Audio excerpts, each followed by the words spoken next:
All right, here we go. Aries Spears, welcome back to VladTV. With a different fucking shirt on. People give you a hard time about the outfit sometimes, man. Listen, man, I always wear the black t-shirt with the McDonald's because that's part of my brand, dude. That's something I sell online at my shows. So I'm going to pump my own shit. There you go. There you go. Lot to talk about today. Before we get started, we got to take care of the business. Okay, let's do it. Make sure y'all slide in my DMs on Instagram so I give you the links to the Spears and Steinberg podcast.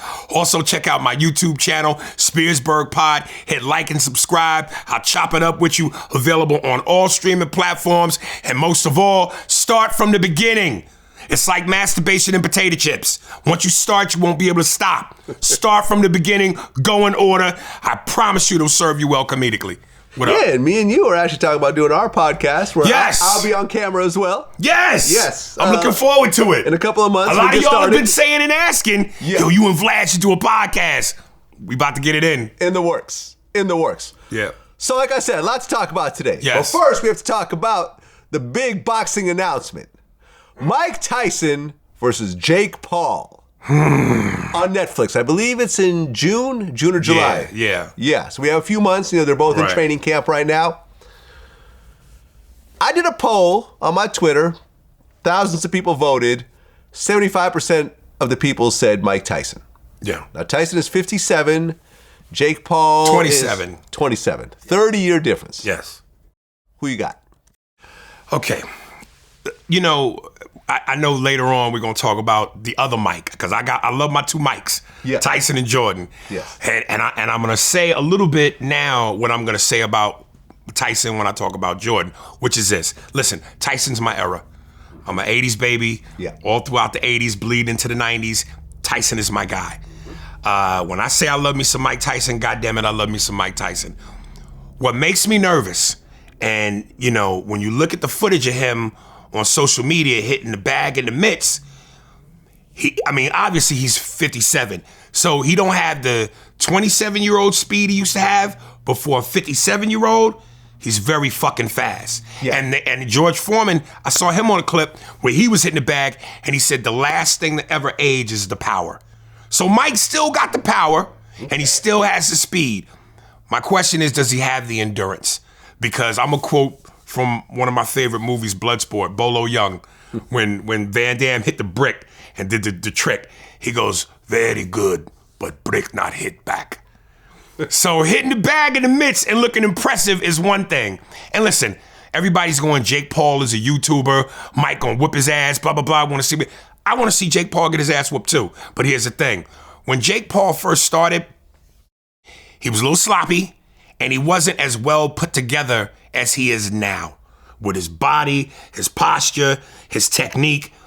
So my biggest fear is that Mike doesn't have the endurance and somewhere late he catches Mike and Mike gets knocked out. I don't want to see that because I love me some Mike Tyson. But I'm saying this, if Mike can slip dip and catch him with the right shot, it's still Mike Tyson. He still has a puncher's shot of getting him the fuck up out of there. And I would love to see it. Because, you know, everybody's like, you know, he's a YouTuber. He ain't fought nobody serious. You know, when he knocked out Nate Robinson, come on, man. He had a lot of fights after that. In fact, that's what I'm saying. He lost his last fight. Did he? Yeah, hold on a second. Well, I mean, yeah, but since then, that's what I'm saying. All those fights after Nate Robinson, which him fighting Nate Robinson was like a grown man fighting a Keebler elf. That should have never happened. But he's gotten better. He's gotten fine-tuned. Is he still I think, a formidable, respectable opponent? Nah. But he's 27, so he's got youth on his side. And his technique has gotten better. He's gotten stronger as far as that goes. So that's why I'm worried about it. Okay. So last February, he lost to Tommy Fury. Dude, I'm so lost in terms of, other than Deontay Wilder, and Tyson Fury, the white guy. Yeah, this is Tommy Fury, not Tyson. Oh, Fury. okay. See, this is what I'm saying. He wouldn't fight Tyson Fury. Other than Tyson Fury and Deontay Wilder, dude, I don't really follow the heavyweight division like I used to, because to me it's just not as interesting. Right, there's Ngannou, who recently knocked that one dude out. Okay, the guy that Tyson was training. Exactly. Right. Yeah, I mean, it's an interesting situation. And I think it really comes down to this. Because, for example, I interviewed Evander Holyfield. I wish he would stop. Did you see his last fight? Wait, Evander fought again? Unless this clip is super duper old, I think he just fought somebody. Yeah, and January. Dusted. See, Evander don't look as impressive as Mike does now. Yeah. You know what I'm saying? No, I mean, I've interviewed, he's still in very good shape. It don't matter about the shape, I don't know about dude. how he looks in the ring, because I haven't seen him in the ring recently. This last fight, I saw the clip. He got mopped. Well, I'll say this, though. And something similar got said when I interviewed Buster Douglas. Right. And what they both said, particularly Evander, was that when he got in that ring, he wasn't scared of Mike. No, he wasn't. That's where Mike wins a lot of his fights. I think people are just scared. Yeah, but I hate when I hate when people say that as though there wasn't reason to be. No, there was a stretch of Mike Tyson's career where he won 14 consecutive fights within the first round. I get it. But that intimidation, and also the fact that, yeah, he just pounces on you and 30 seconds in, it's over. He's a human pit bull. Yes.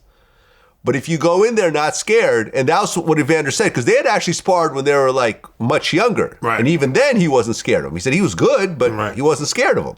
So he came in this fight and showed Tyson right off the bat that I'm not scared of you. You know what bothers once Tyson realizes you're not scared of him, it becomes a totally different fight. Yeah, I know people like to run with that narrative, but the thing that's unfortunate, and this is where I read a lot of comments whenever there's anything about Mike Tyson. He's the most overrated champion in the world because he never really fought anybody, and the people that he did fight, they counted Lennox, Evander, they beat him. Yeah.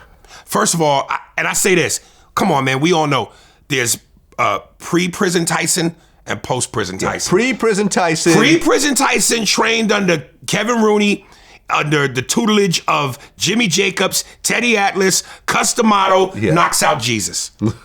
Nobody's fucking with that Mike. Right. But it's unfortunate because when you try to make the argument of coulda, woulda, shoulda, and ifs, everybody goes, well, coulda, woulda, shoulda, and if. But he didn't. But I'm sitting here going, come on, man, do the gut test. Do the eye test. Go with your gut. When Mike Tyson was with Kevin Rooney and was focused, no cocaine, no drugs, no women. Yeah.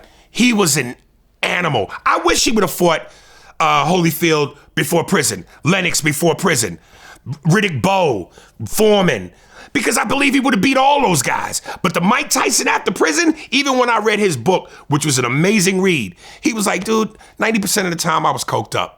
I was doing it for the money. I really didn't want to fight. The fire wasn't burning in me still. I was chasing women. Come on, man. And keep in mind, in perspective, when he finally retired, his record, I think it was 56-5. Yeah. 56-5. Yeah.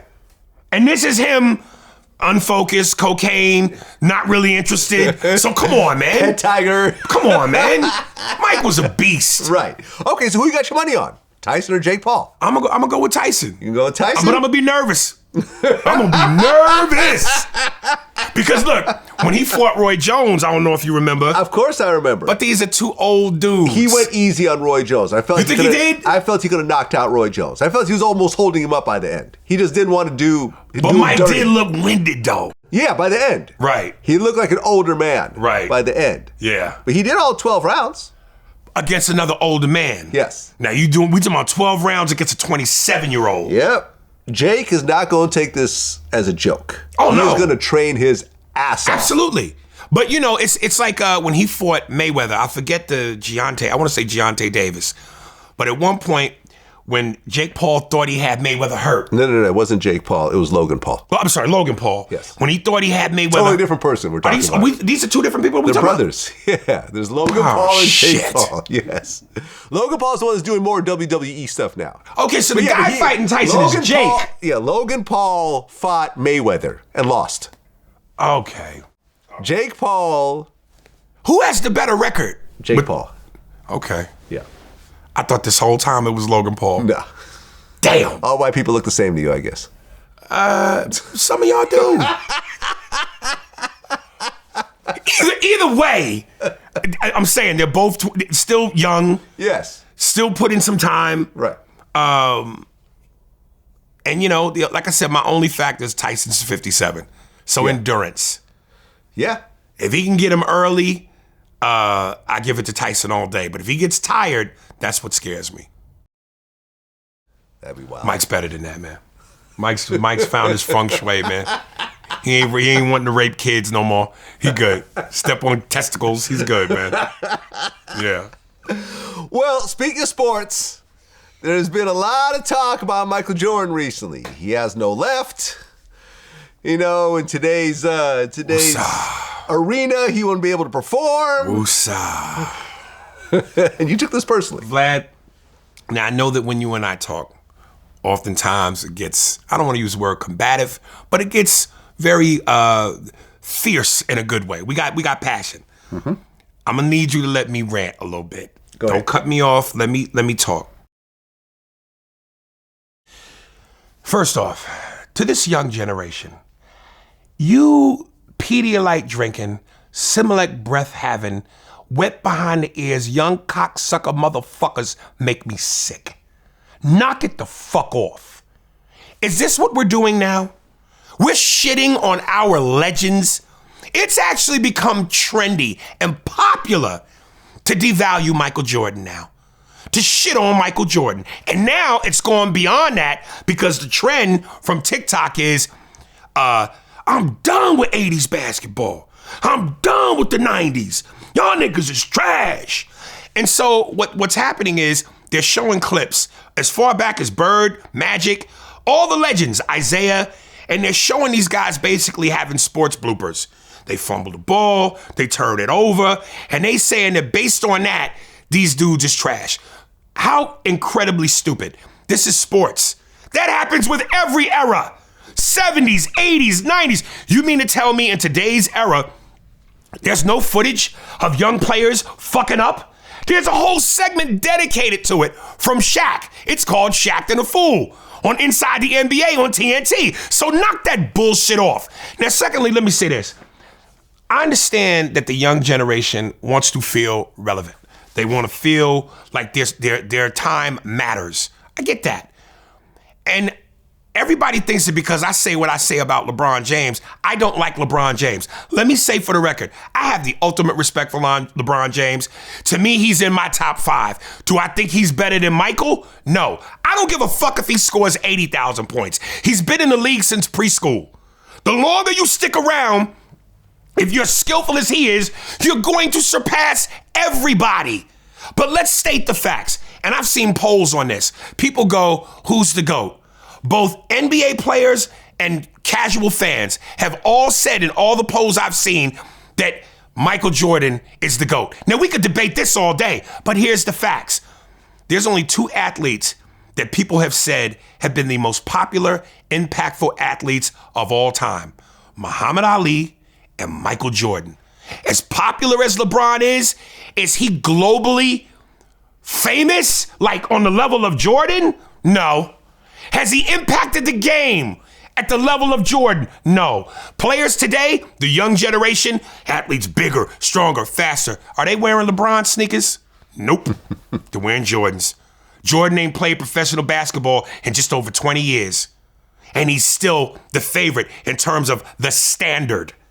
So this shit is ridiculous. And what's killing me is when they say Jordan played in the 90s against truck drivers, fucking janitors, fucking policemen.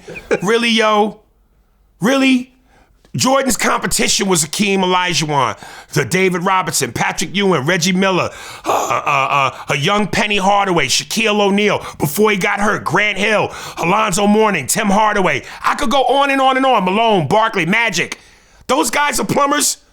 Those guys are truck drivers, janitors. Get the fuck out of here. This young generation, you cocksuckers, you make me feel like Monique. Motherfucker, nigga, baby, motherfucker. You niggas are so disrespectful. Stop it. Michael Jordan couldn't go left. So you mean to tell me this man had an illustrious career, a well-celebrated, successful career, 2-time Olympic champion, 6-time NBA champion, fucking however many time All-Star, Hall of Famer, all the accolades, all the points, all the fucking Defensive Player of the Year, all because he couldn't go left? And he couldn't go left?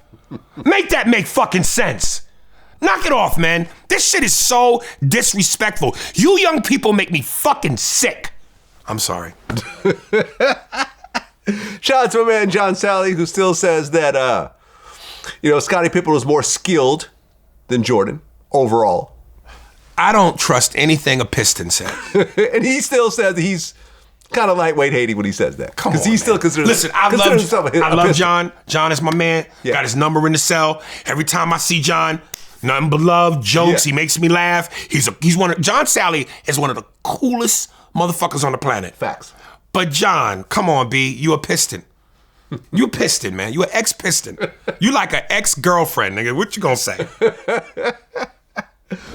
So recently, Mace talked about how Dwyane Wade was wearing nail polish, and he compared it to seeing Michael Jordan in lingerie. He did what? He compared D. Wade wearing nail polish to seeing Michael Jordan wearing lingerie. That's how disappointing it was. Oh, yeah. I don't know if that made sense to me, but okay. Listen, man, to each his own, brother. I've met Dwyane Wade, super cool dude.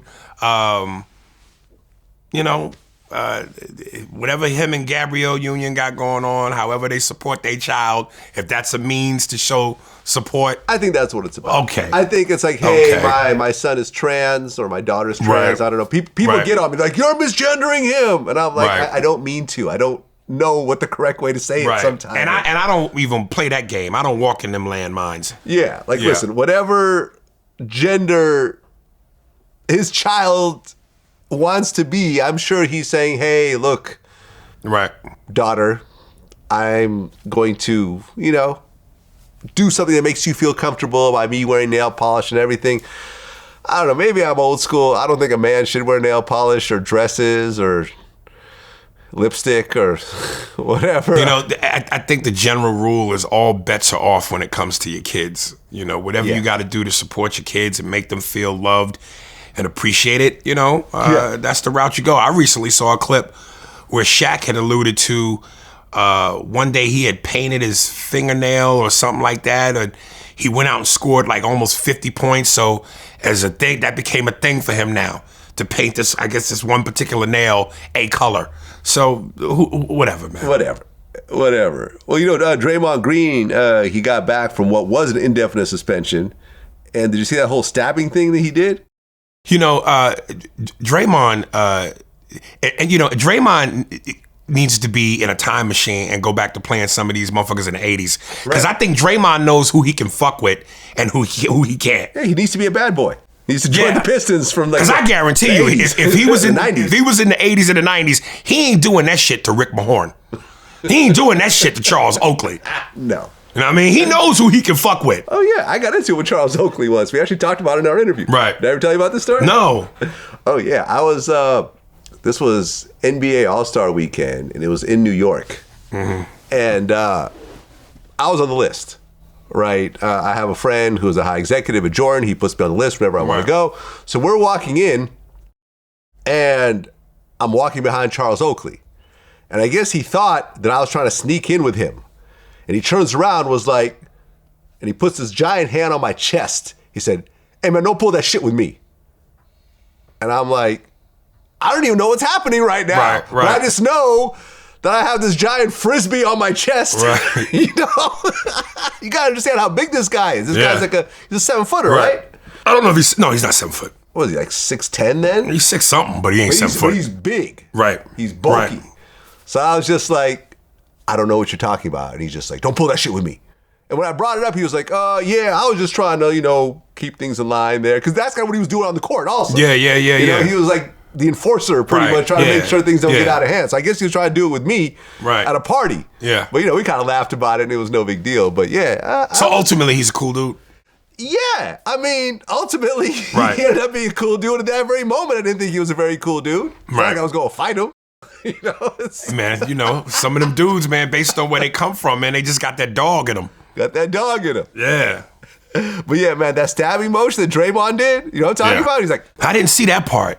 The last thing I saw was he was coming down, I guess trying to get a rebound, and as he was coming down, he literally, like WWF, hit a dude in the face with like an elbow drop. Oh, that quick move? Yeah. That looked like I'm gonna stab you after the game, kind of. Draymond's crazy. Yeah, he's crazy, but these antics, I think that's just what they are, man. Just antics. Just antics? Yeah, and you know, listen, it's one of those things where if he's your teammate, you're glad to have him, because you know what he'll go through a wall for you. But if he's not your teammate, you're like, this motherfucker needs to be thrown out of the league. Right. Yeah, he's and when you look at it, it's funny because when I've seen the clips where people have cut them all together, back to back to back, it looks wild. Yeah, he looks dirty. Right. He's just dirty. Well, Allen Iverson said that he would average over 40 points in today's NBA. Yeah. I believe it. Yeah, I believe it. That's another thing that this young generation says is that, you know, the players today couldn't dominate in today's era. You mean an era where the defense is softer, where there's no hand checking, where a guy like Michael Jordan and Allen Iverson, who scored in an era that was extremely tough to score in, if you put them in this era, they couldn't score? You know, I think, and I don't know if I said it here to you, but this whole thing that they run with, today's athletes are bigger, stronger, faster. The medical technology allows them to do more because of the enhancements of the technology, and they've evolved. That is the most overrated shit ever. Bigger, stronger, faster, but get hurt more often. Bigger, stronger, faster, but do rest management. Bigger, stronger, faster, but team up like the Avengers and make super teams. Michael Jordan once said, I would never in a million years call Magic to want to play with him. I want to play against him. He's my barometer in terms of how great am I if I can compete against another great player and dominate. Bird said I would never call Magic. Magic would never call me. You know what I'm saying? That's why I'm telling you, Brian Vestites, stop it. Stop it. That would be wild. Like, imagine if Bird and Magic teamed up on the same team. Imagine if Magic went to the Celtics. Imagine this. And made a super team with both of them. I saw Shaq on his podcast go, if I knew it was cool to team up, I would have wanted to team up with Michael and Scotty. Oh, he would have joined the Bulls. The Bulls. Yeah, imagine that. Scottie Pippen, Michael Jordan, and Shaq. And Dennis Rodman. They're going 82-0. The fuck out of here. No one even scores. Come on, man. Like These players today, to me, are made of fiberglass. You know, they're like these pretty cars that they come with all the trinkets and DVD players and Blu-ray and all the fucking fancy bells and whistles, but they're fiberglass. You blow on these niggas and they break. Michael Jordan, them niggas from the 80s and 90s were durable. Yeah. And they played all 82 games. Yeah, the flu game, remember? Come on, man. Damn, you're throwing up on Come yourself. on, man. These niggas can't even do back-to-backs. Knock it off. Well, before I get off basketball, I just want to mention that Drea, age 39, just had a baby by NBA player Jalen Green, age 22. Nearly twice his age. Who's Drea? Drea, you know who Drea is. That name sounds familiar. I think if you show me the picture, I'm going to go, yeah. Drea. Yes. Yeah. Pretty lady. This is kid number 3 for her. Right. Quite an age difference, though. Let me tell you something. Pussy is the most powerful narcotic that's ever been invented. It makes motherfuckers lose their mind. It makes you do dumb shit. It makes motherfuckers kill other motherfuckers and go to jail for life. Pussy is a powerful narcotic. Pussy is my cocaine. Yeah? I've never done cocaine. I'm neither. too old to even try cocaine. Me too. But pussy is my cocaine. Woo! Whether I get it for free or I pay for it. Nigga, I have a problem. You gotta go to rehab. Man. And I'm not even going to rehab. I don't want that fixed. Yeah. But yeah, I mean, listen.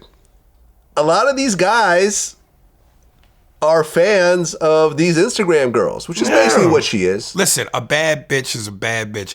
If you look like Rihanna and you work at that, what's that one food place in the mall where they wear the goofy hat? Hot dog on a stick. Hot dog on a stick. Yeah. A bad bitch and a hot dog on a stick could grab an NBA player. A nigga that work at Payless Shoes ain't grabbing a bad bitch. You know what I mean? I don't care how you dress pussy up. It's pussy. And if it looked good and got an ass and some titties and a face, she can get a billionaire. Well, baby number 3, Jalen Green seems relatively happy. The shit talking on the internet is nonstop, obviously. I mean, people are calling her a predator and everything. But listen, guys do this in the reverse all day long. So you can't really say too much. And some of them people that might be hating, if they're dudes, it's because they don't have the access. Right. When you're an NBA player, NFL player, anybody with money, a rapper, actor, whatever, you have the access. That's accessible to you. Yeah. But whereas a regular dude, you got to put in work. You might have to struggle to try to get that. Especially the finer she is. Yeah. I think at 22, if I had serious money, I probably wouldn't go for a Drea. That's just me. Why wouldn't you? I'd go for someone a little bit younger. Oh, Chris Hansen has just entered the chat. A little bit younger. He's about 39, 30, 25. I'd probably go someone around my age. At 22? You date a 40-year-old in your 20s? If she's bad enough, yeah. With 2 kids? I ain't got to, what role I got to play with the kids? Well, I mean, those are now your your kids' siblings now. I wouldn't take it that far. Right, because my whole thing is, like, if you're just smashing, like, if you're just having sex, yeah, there's nothing wrong with it. Yeah, Right. You had your, she's been on your Instagram timeline for, the last decade. Right. And so forth, I get it. But to go and get her pregnant, and look, But accidents happen, but most times when you get someone pregnant, it's because you're not pulling out. Of course. I have yet to meet someone that said, I pulled out and she got pregnant. Usually It's like, I forgot to pull out. Right. Granted, the pull-out method messes up sometimes, but most times, you are not pulling out. So I'm just saying. But you know what? Listen, it also, too, a lot of these young players, a lot of the old school players try to put them under the wing and go, hey, man, y'all make the mistake too much of thinking this money's going to last forever. This career is forever. So when you're 22 and your mindset is it ain't going nowhere, he might be thinking, you know what? I can afford it. I can afford it. She get pregnant, I can afford it. And, and some of these dudes find out the hard way that, that money run out, that career don't last long, an injury, and now you in the hole. Yeah. Yeah. Exactly. Let's talk about football for a second. And the big thing that happened in the football world was Cam Newton got into a brawl wearing his Wicked Witch of the West hat, which never fell off. That's funny. I would call it the scarecrow hat. The scarecrow hat, another good definition of it. Right. It was an interesting situation. Then once you figure out, because you actually saw the interview with the guys who got into a fight with him. Right. And what they basically said was they reached a breaking point because he had been disrespecting them over and over and over again. In the media? No, like in real life. Really? Because he was kind of involved in that program. Right. And he'd be like, y'all ain't shit without me. Y'all are trash. And, y'all only here because I'm here. Rah, rah, rah, rah, rah. And at one point, one of them just reached a breaking point. And then I guess the other guy who jumped in, that was like his brother. So when he saw his brother brawling, he tried to kind of help out. Right. But they both said that the guy was just so overly disrespectful. And then when Cam Newton did his interview about it, he kind of alluded to the same thing. Right. He basically said, something, it was my own fault to a certain degree, and I'm sorry, and whatever. When you saw that brawl, what'd you think? Again, I was amazed that he was able to pull an Adebise from the Oz and keep the hat on. But from what I saw in the footage, them dudes got mopped. Didn't he kind of fuck them up? It seemed like he wasn't trying to hit him. It seemed like he was just kind of trying to keep them off of him. And he did a great job. I mean, look, this is a professional football player. Right. With a long history from college. And who's used to contact. Used to a lot of contact. Used to a bunch of monsters trying to take his head off. Right. So a bunch of, amateur guys going at him. Kind of a walk in the park. Yeah. Kind of a walk in the park here. But, hey, man, it was a hell of a fight. Yeah, I kind of saw a little bit of it from the internet. But I didn't dive too deep into it. Because, again, I'm just not a football dude. Yeah, I mean, look, man, I feel like at some point as an adult, and I said this to myself at one point, you have to say you're not going to get into any more physical altercations if you could avoid it. Right. Now, sometimes things are out of your control. You get attacked. I get it. But oftentimes you escalate things yourself. You're the aggressor to a certain degree or whatever else. And at some point you just got to grow up and say, look, man, I'm not fighting people anymore. That's some shit I'm leaving behind. Right. You know what I mean? Almost kind of reminds me of, remember when Shannon Sharpe was going at it with Mike Epps? Yeah. And Mike Epps was calling him gay. And Shannon Sharpe's like, yeah, I'm going to see you. I'm going to see what you say to me in person. And Mike Epps said, well, I don't do a whole lot of fighting these days. I do more blank. Right. So like shoot motherfuckers or something? That's what he was kind of implying. Well, I saw Mike on another interview, and Mike was, kind of backpedaling a little bit, but he was more or less saying, look, man, and I agree with him. He goes, look, I'm not saying that I'm going to do something, but there are people out there who might be fans of mine who want to make a name for themselves on my behalf, be like, yeah, I ride with Mike. And Mike try to do something to Shannon, because he goes, I can't control niggas in the streets. Well, yeah, because I guess, what is it, the All-Star game was happening in Indianapolis? Yeah. Which is where Mike is from. Yeah. So and Mike was like, oh, you're going to come to my hometown. You're going to come see me. And then at that point, I felt like Shannon got a little bit scared. It was like, I wouldn't put fear into another man's heart, especially one that's an athlete and a gladiator. I don't think it was fear. I wouldn't call it fear. You don't think it was fear? Nah. So what? Professional athletes can't get shot? Anybody can get got. That's what I'm saying. I know anybody can get got. I think that Shannon realized he was going into Mike's hometown, surrounded by a whole bunch of Mike's people, and Mike really, he's got that show on Netflix where he's rehabbing. Remember, he bought his own block and he puts a lot of money back in his community. I think he's very well loved. I wouldn't use fear. Look, Shannon Sharpe is a big country fed nigga from the South. He'll eat a whole pig alive. I mean, just a different type of strength, man. That motherfucker could open a pickle jar without gripping it, just his palm. Yeah. So, and again, ex-NFL player, gladiator, I wouldn't use fear. I wouldn't use fear. Well, what's interesting, because this kind of came out, the timing of it was a little interesting, but it wasn't intended. So what happened was, I had talked in a couple of interviews about how many views Shannon Sharpe got on that Cat Williams interview. Like 34 million, right? I think it was like 50-something million at this point. Yeah, it's gone up. And at the time, me and Michael Blackson did an interview about this, and I basically said, if I were to eyeball it based on YouTube, and I've been doing YouTube longer than anyone out there, right? When YouTube first became a commercial enterprise in 2008, I jumped on it right away. So for 16 years, I've been following YouTube revenue. And I said, based on what I'm seeing, he probably made about $500,000 off that one interview at 50-something million views. Now, I had thrown that out there here and there. Now, I don't know whether Shannon was responding to me or not, or whether he was just putting it out there. But at one point, Shannon said that he's made more money off this Cat Williams interview than any year he's been in the NFL. And he listed out all his NFL years, and his biggest year was $5 million.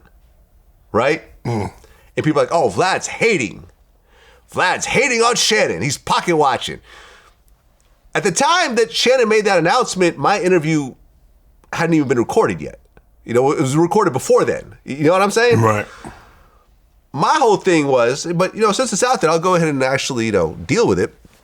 Number one, when you throw numbers out there, you should expect people to pick them apart a little bit, right? If you want to put your salary out there, you want to put how much you make, and you don't actually put any, actually put the breakdowns of it, people are going to say what they're going to say.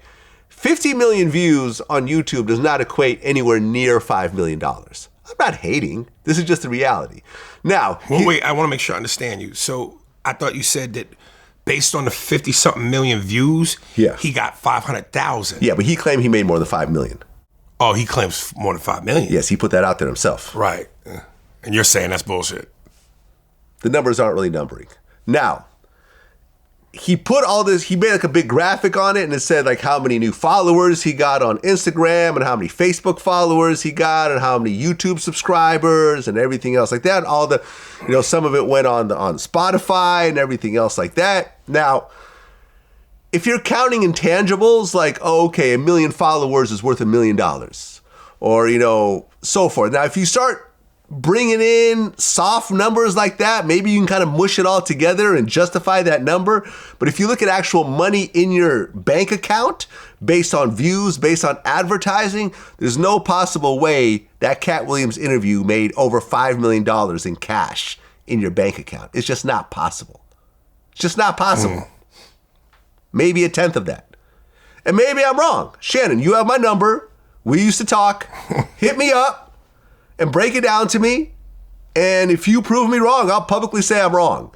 But what I'm saying is, since you put that out there yourself, not me, no one made you put it out there, 50-something million views does not equal $5 million.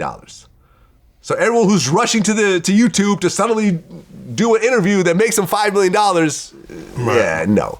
I don't think Mr. Beast even makes those type of numbers. Right. You know what I mean? And this is someone who gets 50 million views a month on his YouTube channel. So and this is Mr. Beast? This is me. Oh. I know what the fuck I'm talking about. I know what I'm talking about. So everyone out there who thinks I'm hating on Shannon, look, if I told people I'm a billionaire and everyone's like, well, hold on, let's look into this, and they can prove that I'm right, then I'm going to have to hold that. I'm not a billionaire. Yeah. That's all I'm saying. That's all I'm saying. How dare you have an opposing view? How dare I go against someone putting out numbers into the world? I wish people would stop with this overuse of hating.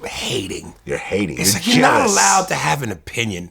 You're not allowed to go against the grain. Right. How come when you go with the flow, it's, not viewed as a bad thing, but when you have an opinion and you go against the grain, you're a hater. You're bitter. You're jealous. I'm jealous. Look, I'm happy that Shannon Sharpe had a really big interview and had another one with like Monique, another one with Steve Stoute and everything else like that. He's doing his thing right now. I think this helps everyone as a whole.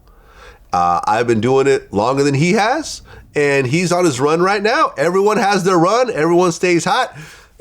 For 16 years, I've had my run. Stay hot. Not everyone stays hot. Okay. Oh, did I say everyone stays hot? You said everyone stays hot. Okay, no, not everyone stays hot. Right. Thank you for correcting me. Yeah. Not everyone stays hot. You have a run, and you got a whole bunch of hot interviews and hot things that come together, and you try to keep it up as long as possible. But sooner or later, hey, things kind of quell down again, and you got to reinvent yourself and figure things out. I'm happy for him. I've met him before. Like I said, we used to talk. We used to text. It is what it is. Yeah. Well, let's talk about football for a second, because the Super Bowl happened since our last interview. Mm-hmm. But again, I'm not a football dude. You're not a football guy, but you watched the Usher halftime show.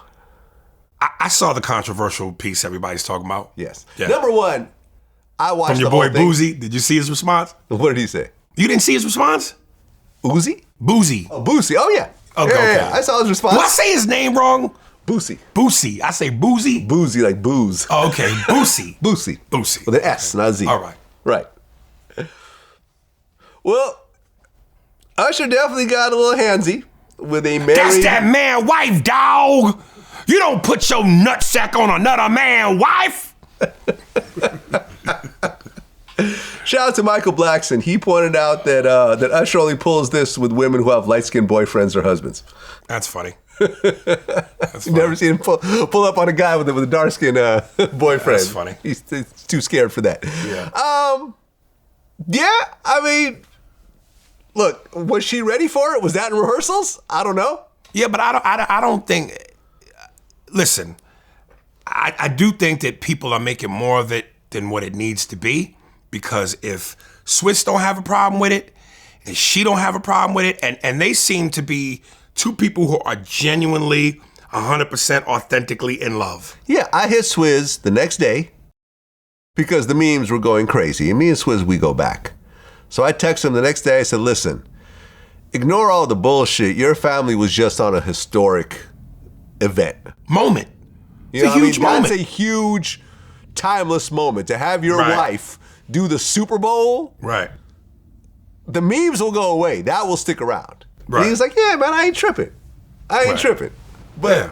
the problem is with Usher, he has a history. Look, he pretty much broke up Keke Palmer's whole relationship. That relationship wasn't solid to begin with, if that's what it takes. But I want to say this: I can understand and respect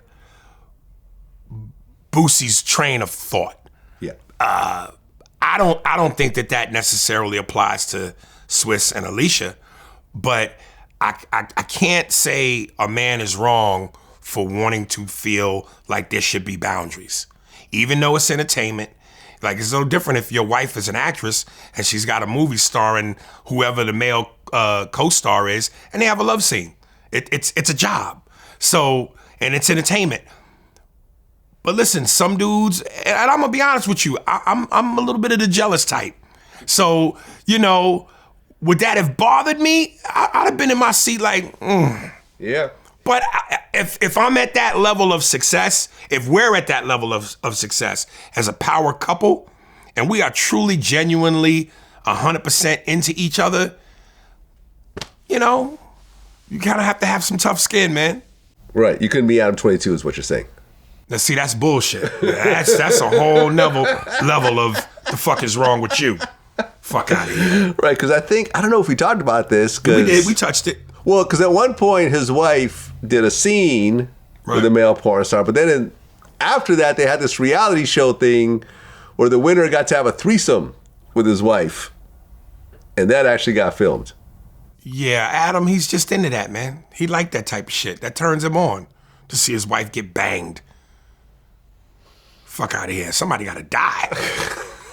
Fuck that. I'll shoot the whole room up, nigga, for you nut.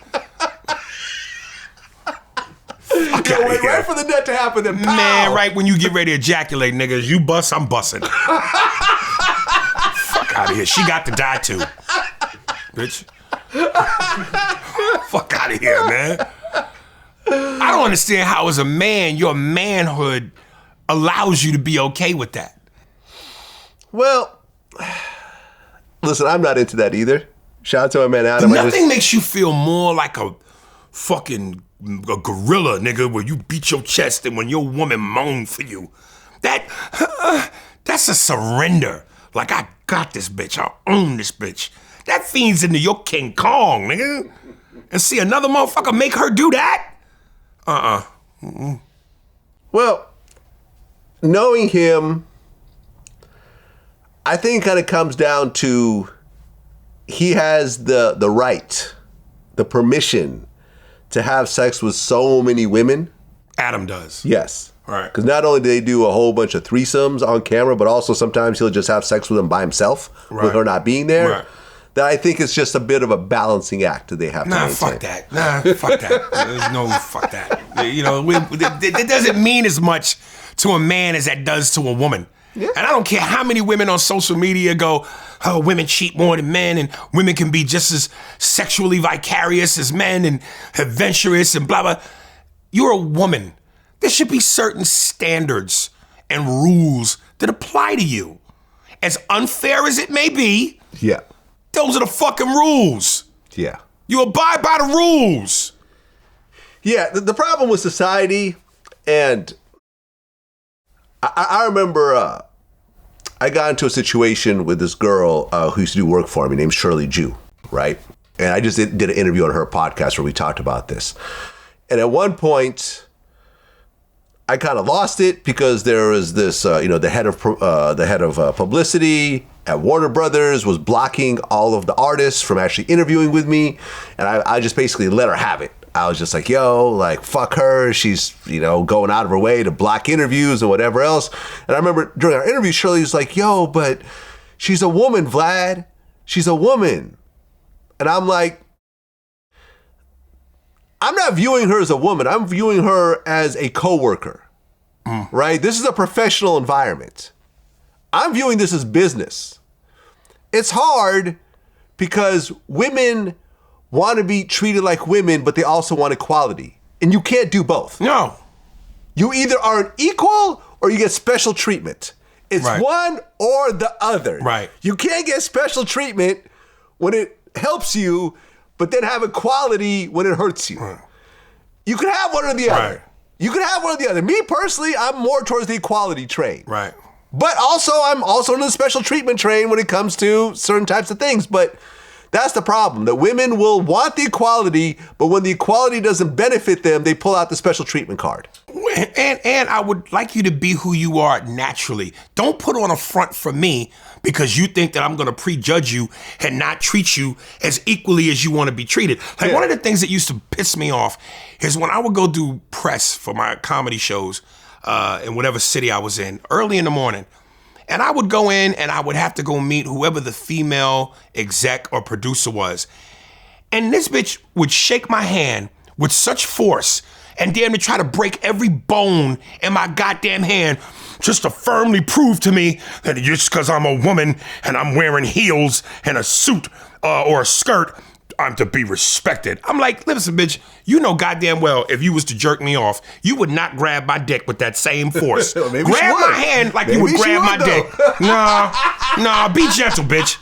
Grab my hand with the same bite that you grab my dick. Be a woman. I respect your position, but stay a woman. Okay. Yeah, man, listen, from my point of view... And you're Russian. You would like that. I would like that. Break the bone that doesn't exist.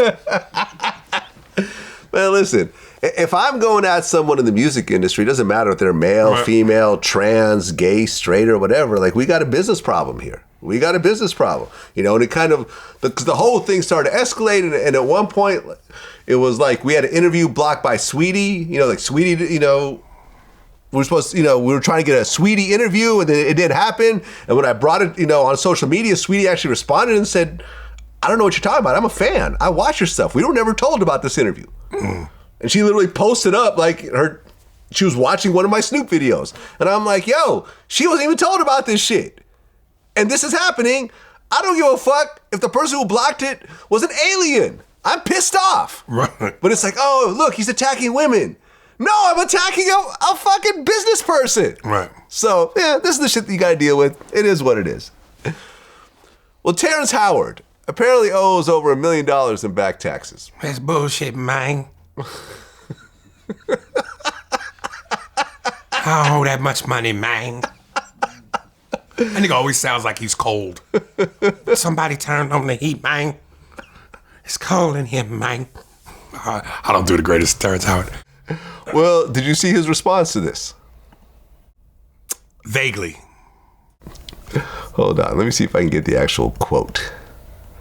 You should have this shit already queued up. Right. Well, so apparently, during the course of him being audited, he left voicemails for the auditor that said... I heard this part. 400 years of forced labor. Fuck y'all, I ain't paying it. And never receiving any compensation for it. Now you have the gall to try to prosecute and charge taxes to the descendants of a broken people that you're responsible for causing the breakage. In truth, the entire United States should by default become the property of the descendants of slaves. But since you don't have the ability or the courage to do it, let's try this in court. We're going to bring you down. Judge gonna be like, pow, 15 years, man. People have tried this before. In fact, the group of people that Wesley Snipes tried to avoid paying taxes through pulled the same kind of black people shouldn't pay taxes loophole, and they all went to jail. Quick PSA to Black America. Don't do this shit. You are niggas in America. Don't think for 1 second you can pull a race card in the judicial system of America and win. Should have did that. All of you niggas, this is Paul Mooney. Nigga, you are a nigga.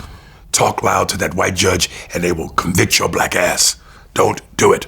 You're a nigga in America. All right. Yeah, I mean, pulling the black card to not pay taxes will not work on any level whatsoever. Listen, we still waiting on our 40 acres and a mule and haven't gotten that. Yeah. So what the fuck makes you think by pulling the black card and, you know, exuding your blackness, that's going to do something? Yeah, because it'll turn into tax evasion. Yeah. There's one thing to not pay taxes and then have penalties. Right. But when you are proven, like a Wesley, that you purposely tried to avoid, because the Wesley story is actually kind of interesting. What he did was he got with this one group, you know, an African-American group who felt that it was unconstitutional for black people to pay taxes or whatever else. Yeah, that's the first step there. An African-American group. That's the first bad step right there. Nigga, you better find you some Jews, nigga. Have them do your taxes. Come on, man. Get with them Jews, baby. So what they would do, right? I remember reading about this. Whenever someone in that group got audited, they created all these weird shell corporations and stuff like that. So they would send thousands of pieces of paper to the auditor that would basically clog up the entire IRS system. You ever been audited before?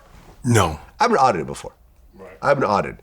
You go into the IRS office, and I actually won my audit. I actually got a refund at the end of the day. I showed them that I paid everything, whatever else. But there's an overworked guy that usually has 1, maybe 2 appointments that day. You go in, you meet with him, he goes through your QuickBooks, whatever, okay, this. They were basically clogging up the system by sending in thousands and thousands and cases of paper to the point where it'd be so hard to sift through it that they thought that they would just give up and just go on to the next person. But when they realized the whole thing was a fraud and Wesley was part of this, him and the other guys in charge all went to jail. Damn. And if you think about it, that really derailed his career because he was an A-lister when he went in. Yeah, Blade. Yeah. Passenger 57. White Man Can't Jump. White Man Can't Jump. I mean, he had Michael Jackson's Bad music video. You know, late great comedian Patrice O'Neal, God rest his soul, who I often have to quote because he's one of the greatest comedians to ever live. He said once Wesley got out of jail, a lot of his movies were straight to the 99-cent bin, but all his movies ended with "or." The Dominator, the Constructor, the Annihilator. He said he did a bunch of "or" movies. Yeah. But he lost his momentum. He was no longer A-list Wesley. Now look, he had his moments. But I don't know how much this carries into that. But you know, they said that Wesley for Blade 3 was so displeased with the director that he refused to talk to him anytime they communicated. Matter of fact, comedian Patton Oswalt told this story. Wesley would write whatever he wanted to tell the director on Post-its and hand it to the director as the director was 2 feet from him. He'd directly be like, "Wesley, blah, blah, blah." Wesley go, and just boom, he wouldn't come out of his trailer. And you know, again, this is Hollywood. So you don't need anything else scandalous to derail you if you already are damn near derailing yourself because you're difficult. You're an asshole. Once you become difficult, asshole, diva, and let's be honest, you black. So you got to work against all that shit. So now anything else on top of that doesn't service you. Well, speaking of actors, Mike Epps did an interview recently, I think on All the Smoke, and he basically confirmed that he's no longer going to be Richard Pryor. I saw that, yeah. He said it was because Richard's wife was mad that he didn't fuck her. Yeah, she actually responded. Okay. She said, I don't know why he wants to pick a fight with me and why he would say that I want to sleep with him. I wouldn't touch his dick with a 10-foot pole. I'm disappointed because I thought he was the perfect Richard Pryor. She also... Visually, I thought so. Visually. Well, here's what stopped me. I think he's going to pull off the role. Here's what stopped me from... Because at first, before I saw this, I thought not only visually, but kind of the way Mike is, he could be Richard Pryor. Right. Here's what derailed me. His episode on Winning Time. She talked about that. She said that she didn't like the way he didn't looked. Nail it. Looked like a junkie kind of. He didn't nail it. When I saw his performance as Richard on Winning Time, I went, not really. Nah, yo. Nah. I thought if Steve Harvey had the right weight physically, because when you see that walrus mustache on Steve, Steve kind of resembles Pryor a little bit, but he's so much bigger and thicker. But if he had Mike Epps' weight with that mustache, visually he's Richard Pryor. Well, who was it that said this? Hold on a second. And I remember at one point Eddie Griffin was rumored to play Richard Pryor, which I couldn't see at all. No, that doesn't work at all. No, that doesn't work at all. Well, John Witherspoon, in my interview, I'm actually pulling this up right now, said that Steve Harvey tried to look like Richard Pryor when he was first starting. Well, I think a lot of them try to even look like Richard. Right. A lot of them cats, Steve Harvey and Tim Reed, they all try to look like Richard Pryor. I can see that. I said, y'all trying to be Richard Pryor, all of them. And they got over by it. They were successful. Yeah. Yeah, I'm telling you, He styled himself after Pryor. When you look in the eyes, along with that mustache, somewhere in this small circle, he resembles Richard Pryor. Yeah. Yeah. I mean, look. I don't think that there's a known professional comedian today that could pull off Richard Pryor. I think you would have to go with a no-name, undiscovered talent. The only concern with that becomes, at least when you get a comedian, we have those comedic instincts and chops. Right. So when it's time to be Richard Pryor on stage, we can inject our own timing and ability to what's already on paper that's funny.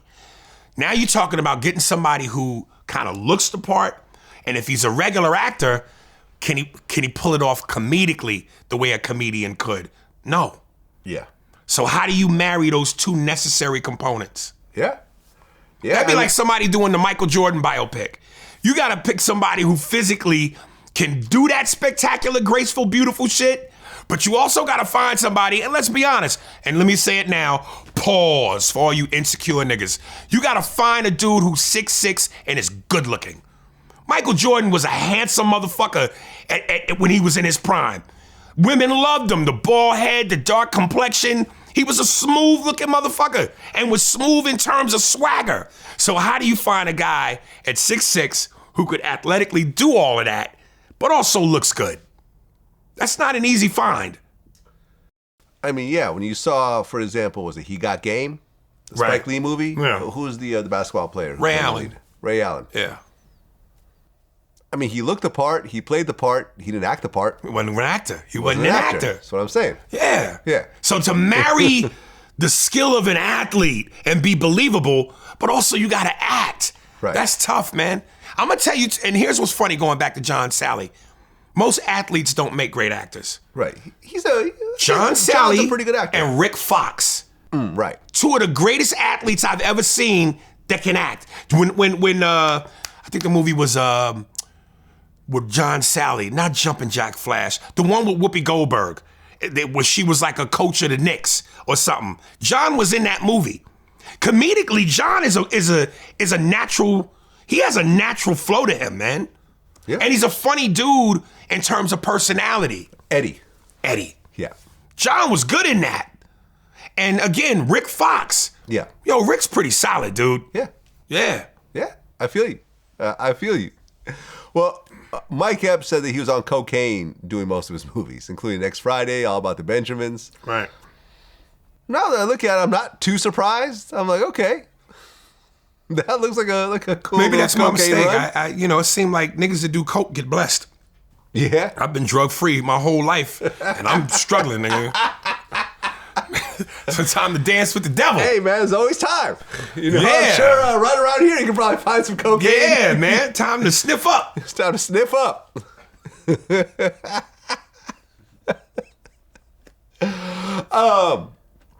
Well, I interviewed Michael Blackson recently. Mm-hmm.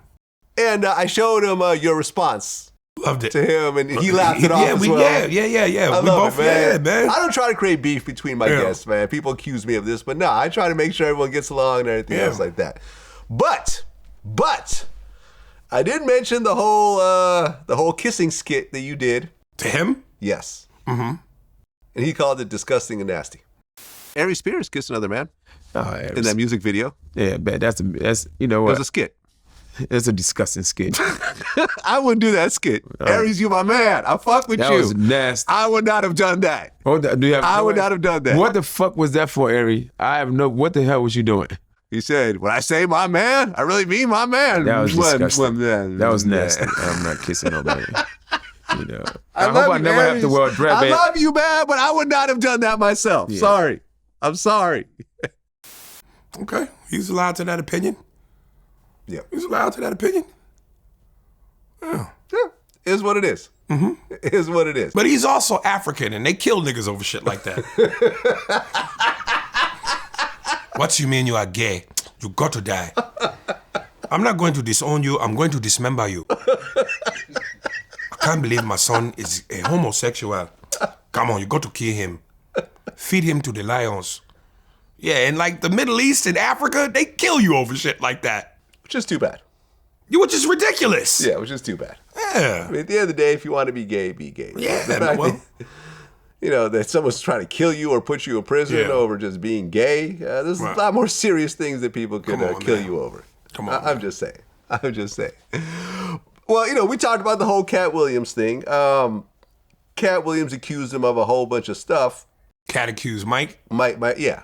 Right. Michael Blackstone, a bunch of stuff. One of which is that he has a fake African accent. What's a fake African accent? He's from Africa. Yeah.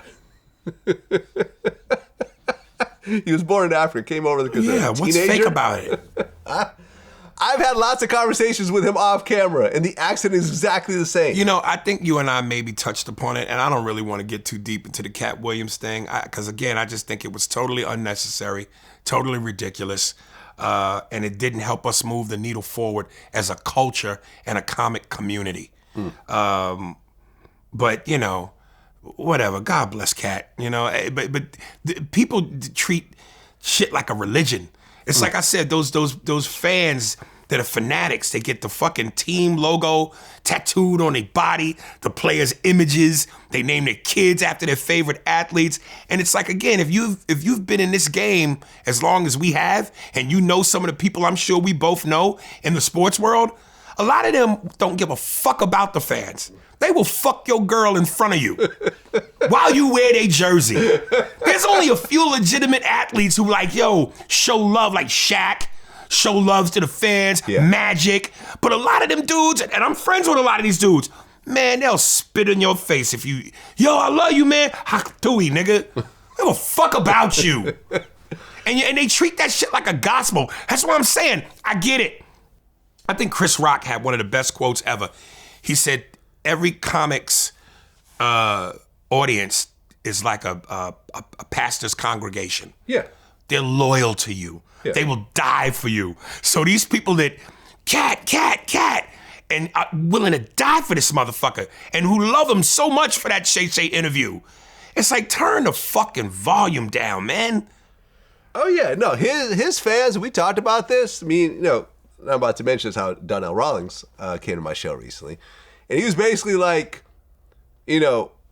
Cat said, Harvey Weinstein offered to suck my dick.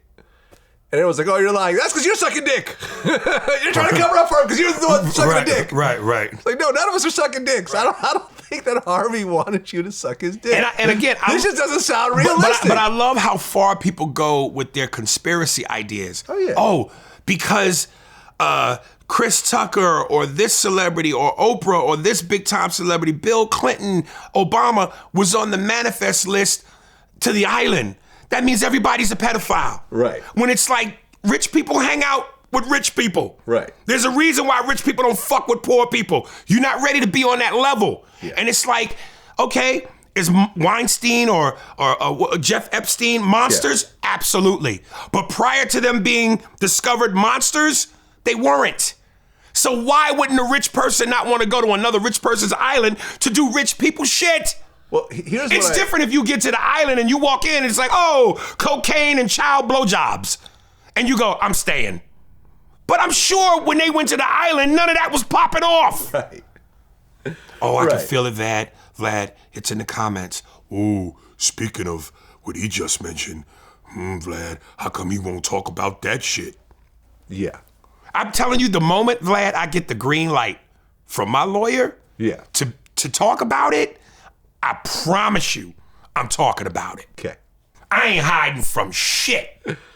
Well, what's interesting is I had to sit back and think about it for a second.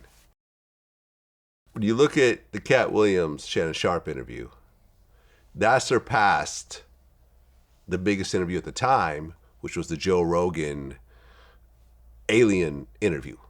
Right? He interviewed this alien expert. That was the biggest interview. It was at 50 million, I think, that Shannon Sharpe did like 55 million. And I had to really sit back and say, okay, what do these two interviews, which are the two biggest interviews on YouTube, have in common? They're all complete conspiracy theories. Right. From start to finish. Right.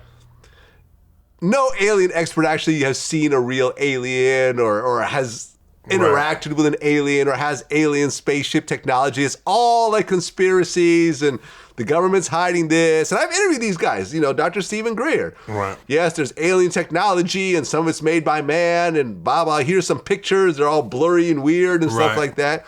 Same thing with Cat Williams. Oh, I'm turning down $15 million for this, and everyone's wearing dresses over here, and it's Illuminati this. It's all conspiracy, and that's the biggest thing on the internet. If you go full-blown conspiracy, you will do huge numbers. And that's what I realized. Me doing all this stuff that's actually based on truth and reality, that's what's been keeping me back all these years. See, it's kind of like what the Mike Epps saying. Honesty, truth, you have a hard time. Do cocaine, and you're blessed. You're blessed. So, you know what I mean? But here's what's interesting. Controversy and coke, baby. Yep. Here's what's interesting about the Donnell Rawlings interview, though. When I brought up the whole fake African accent thing, he actually agreed with Cat Williams. He said that when Michael Blackson has a money problem, someone owes him some money, he said that African part goes out the window and the West Philly jumps right in. He said his accent goes away. You know why you never seen him without his African accent? Because you never talked to him about money. What? Talk to him about his money. I seen him go back to his motherfucking Philly voice. Motherfucker don't get right with his money. He be like, he not gonna be like, where's my money, motherfucker? He gonna be like, yo, nigga, where the fuck is my money? Well, listen, you know, Idris Elba is from the UK, but he does a great American accent. As is Idris, just Idris, the dude from Snowfall. Right. There's a lot of these guys. Hugh Jackman is from Australia. Does a great American accent. Right. So you can be, you can be both. Right. That doesn't mean one is faker than another. Yeah. You could be both. Hugh Jackman, Right. even though he's from Australia, he's an American. He lives here. Donnell was a good. He's like, yo, I'm telling you, I've seen it. I've seen him go off on people over money, and the African accent goes away. Nigga, I do an African accent. I do a bunch of accents. I know who I am and where I come from. Right. But yeah. Right. Well, we talked about the whole dress thing with Donnell. And he said that although he's never been asked to wear a dress, there was a TV show that he was on. They asked him to wear booty shorts. And he said, nah, I don't want to do that. And they're like, well, the director's going to be very upset. And, you may not be coming, back on the show. He's like, okay, that's cool.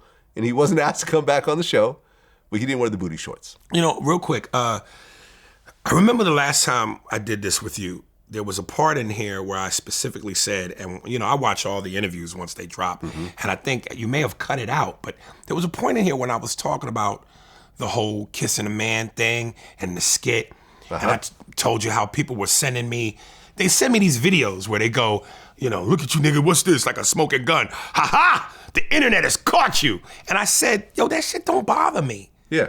It don't bother me. I know, it's out there. Because when I make the decision, I'm making it for a certain reason.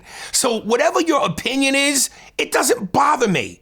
Because again, I know who I am and what I am and who I'm not and what I'm not. Yeah. So I'm not, that don't fuck with me. Yeah. Call me gay, call me a fag, call me a sissy, call me whatever the fuck you want to call me. Nigga, I know who I am. Would you wear booty shorts? Booty shorts is too much. You'd wear a dress, but not the booty shorts. Not the booty shorts. That's just a whole nother level of hoe. Dressed comedically. Like I said, when I did the DMX skit where he was on Mad TV and I played his mother, and I'm in a dress with Tim boots, granny glasses with the chain, a big afro gray, and I'm the dog. Everybody that's ever seen that skit will go, yo, that shit is a classic. Fucking funny. Now, what requires for the booty shorts? That's... Yeah. That's another zip code. It's a bit much. Yeah. But something? My favorite part of this interview with Donnell was when I discovered something that I don't think he's ever talked about before. We were talking about the Player Haters Ball skit, right? And Charlie Murphy, of course, was in that skit as a Buck Nasty. Yep. And after Charlie died, Donnell approached Dave Chappelle and said, what do you think about doing a Player Haters Ball funeral? I was like, what if we did, We Such Haters? What if we did a sketch where it was Buck Nasty's funeral? Huh. Right? Which is Charlie Murphy's character. Charlie Murphy character, right? And we in there hating on his funeral. Where we basically stand around all the haters stand around the casket and just talk shit about Charlie Murphy. Just That's funny. That's funny. How's that for dark humor? Dave wasn't with it? No, he wasn't.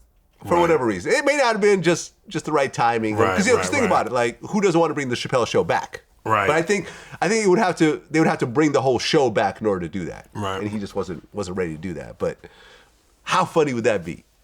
Yeah. That's high comedy right there. It's dark. And listen, as though even though some people might go, oh, that's taking it too far, every comedian will always tell you that when a comedian dies and all the comedians come to the funeral at the eulogy, there's nothing more than what that dead comedian would want than to have those people that he knew and loved and interacted with roast him. So, that's funny to a comic, even in death. So have you been to funerals, to comedy funerals? No. Okay. No. So you didn't go to Patrice O'Neal's? No. And again, I knew of Patrice and I knew each other.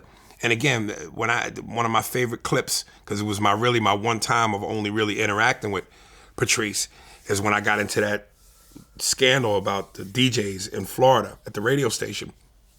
And Opie and Anthony played the clip for Patrice. And I was there that day in the studio, and we interacted about and talked about the clip and talked about comedy. But I didn't know Patrice like that, you know? Okay, gotcha. Yeah, who's actually in the Player Haters Ball skit as well. Yeah. Yep. It's interesting because Dwyane from Making the Band said that Dave Chappelle fucked up his whole career because of that skit. That nigga wasn't gonna have no career. He had no shot. If anything, Dave gave him a shot. I thought he helped him quite a Who bit. from Making the Band went on to have a career? And Dwyane was part of that group. Who from Making the Band? Exactly. I mean, Danity Kane kind of had a little run and... Kinda ain't a career. Kinda don't make a career.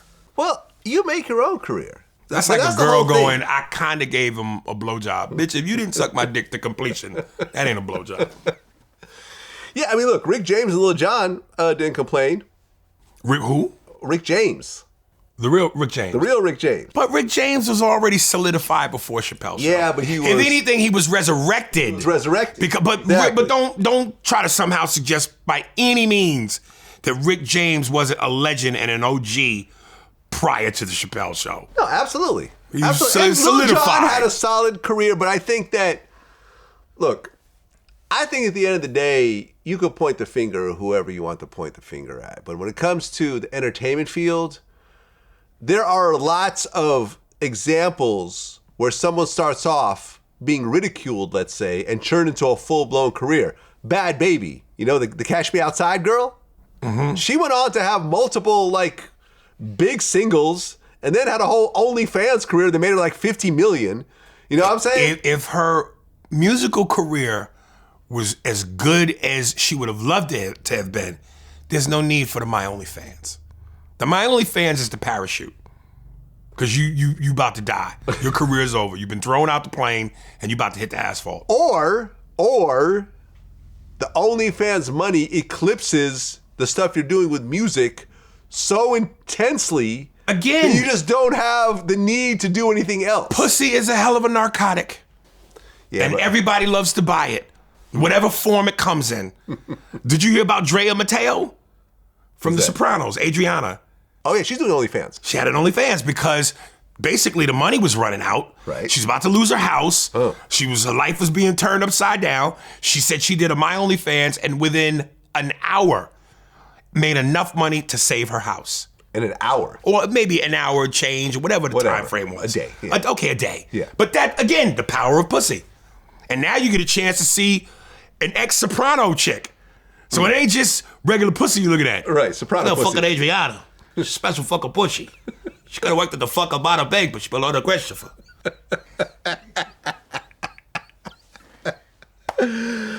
Your impressions never cease to amaze me. Never, ever, ever. Fucking appreciate it. Don't ever fucking forget it. I did a lot of fucking business with the fucking Russians. She's got some fucking animals. The fucking Sputnik and the fucking shit you do is crazy. All right. Yeah, I mean, look. I'm saying she actually has big songs. Like when You I talking say about the baby, bitch, that bitch? bad baby. Yeah, dude, don't pull that up because I don't listen to none of that garbage. You don't have to listen to it. Well, let me put it like this. Cash me outside. Fuck out of here. You know who I put her in the same boat with? Who I can't fucking stand. You want to talk about a fake persona? Whoa, Vicky. You know who Whoa Vicky is? I know exactly who it is. Oh, this bitch. You know this trend on the internet where people go, I'm a gay man. Of course I such and such and such and such. Or, hey, I'm Dominican. Of course I such a. Have you seen that trend? No. You haven't seen that trend at all? You guys familiar? Okay. So, Whoa Vicky has one where she goes, I'm from Atlanta. Of course people think I'm black. Yes, I'm from Atlanta. And of course, everybody comedically is cutting to black people's reaction. But it's like, bitch, please. She been riding that fucking wave since I don't know for when.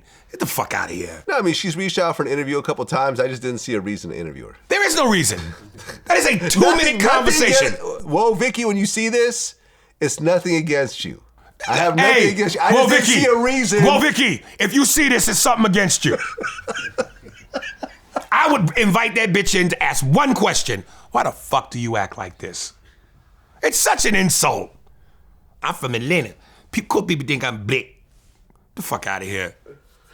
Well, I just looked it up. Bad Baby on her last album has 3 songs with over 100 million streams. One of which has over 200 million streams.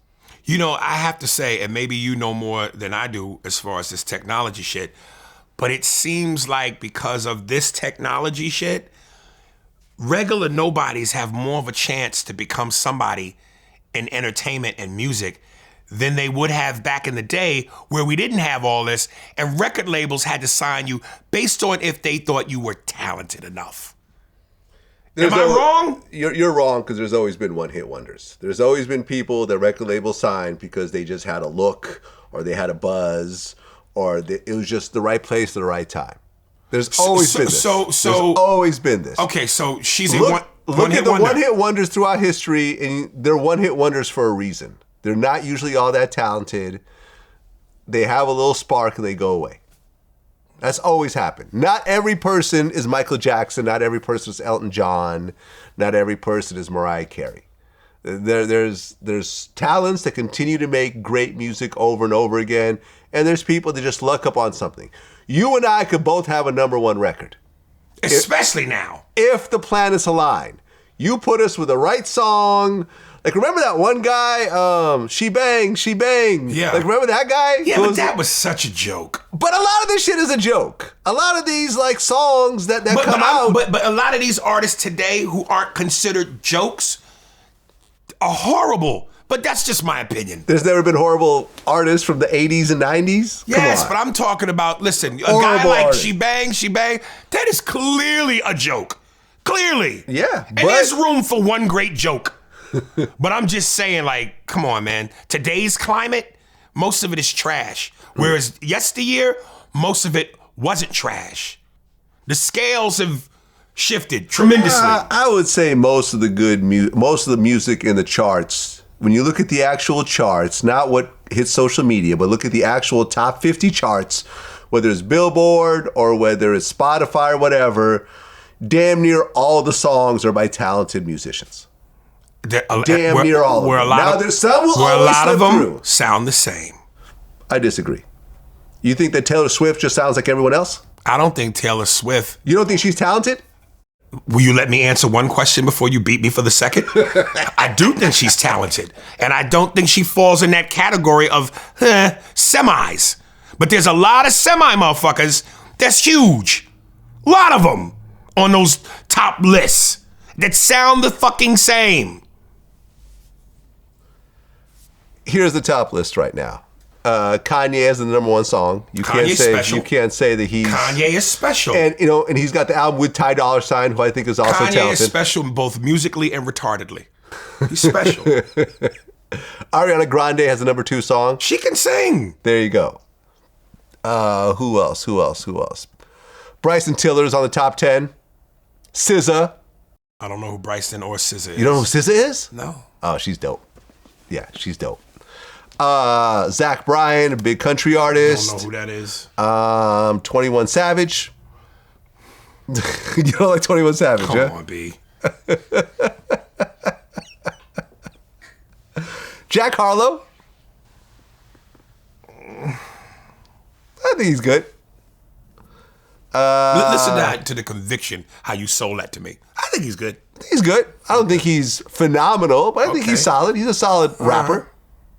And he's got a look. You see what I'm saying? Because a lot of times, look, here's the reality. Think about this. Name a major female rapper. And you could really expand it to artists. Actually, matter of fact, name a major female artist who is not a sex symbol on some level. Who's not? Yeah, who is not a sex symbol on some level. Lizzo. That's one. But see how there's so few and far in between. You look at all the greats. You know, Whitney Houston in her prime was beautiful. Beautiful, but could have ate several steaks. What? Could have ate several steaks. She was too skinny? Too skinny. But beautiful face. Dime. Body. A little skinny. She should ate. I got you. Right. I got you. Not like I like him a little thicker also, but yeah. Right. But you can't, just in terms of a classical beauty. Yes. Whitney, yes. Whitney. Yes. Mariah Carey. Yes. Going to rap. Nicki Minaj. Lil' Kim in her prime. Foxy Brown in her prime. Wait. Back up. You said Nicki Minaj. Who'd you say after Nicki? Lil' Kim. In her prime? In her prime. You mean before she looked like a Japanese anime? Before now. Okay. In her prime, during the Biggie days.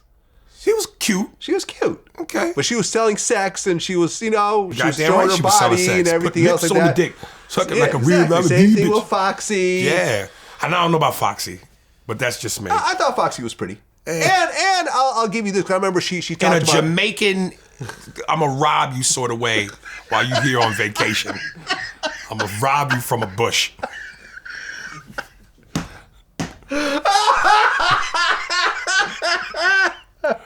I will say this, though. I remember she said this, and I think she kind of had a point.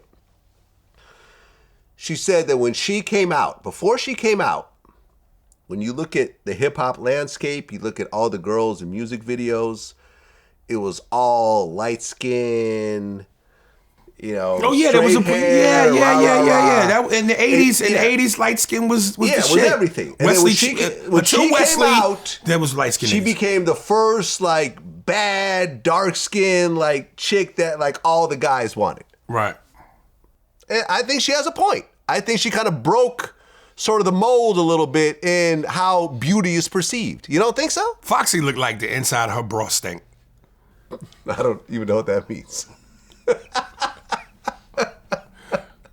Listen, Foxy don't like me. She told me to suck her dick recently. She told you to suck her dick? Yes. And that's part of my issue. I believe she has one.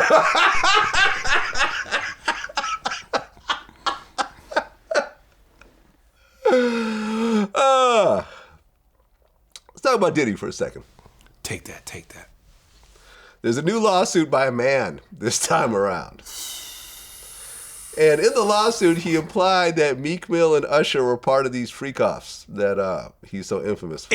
Let me ask you, is this still doubtable at this point that Diddy is,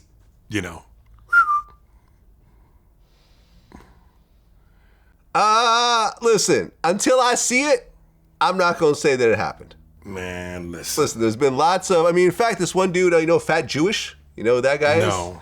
It's this Jewish comedian guy. He went to this whole story, and this story has been kind of popping up again.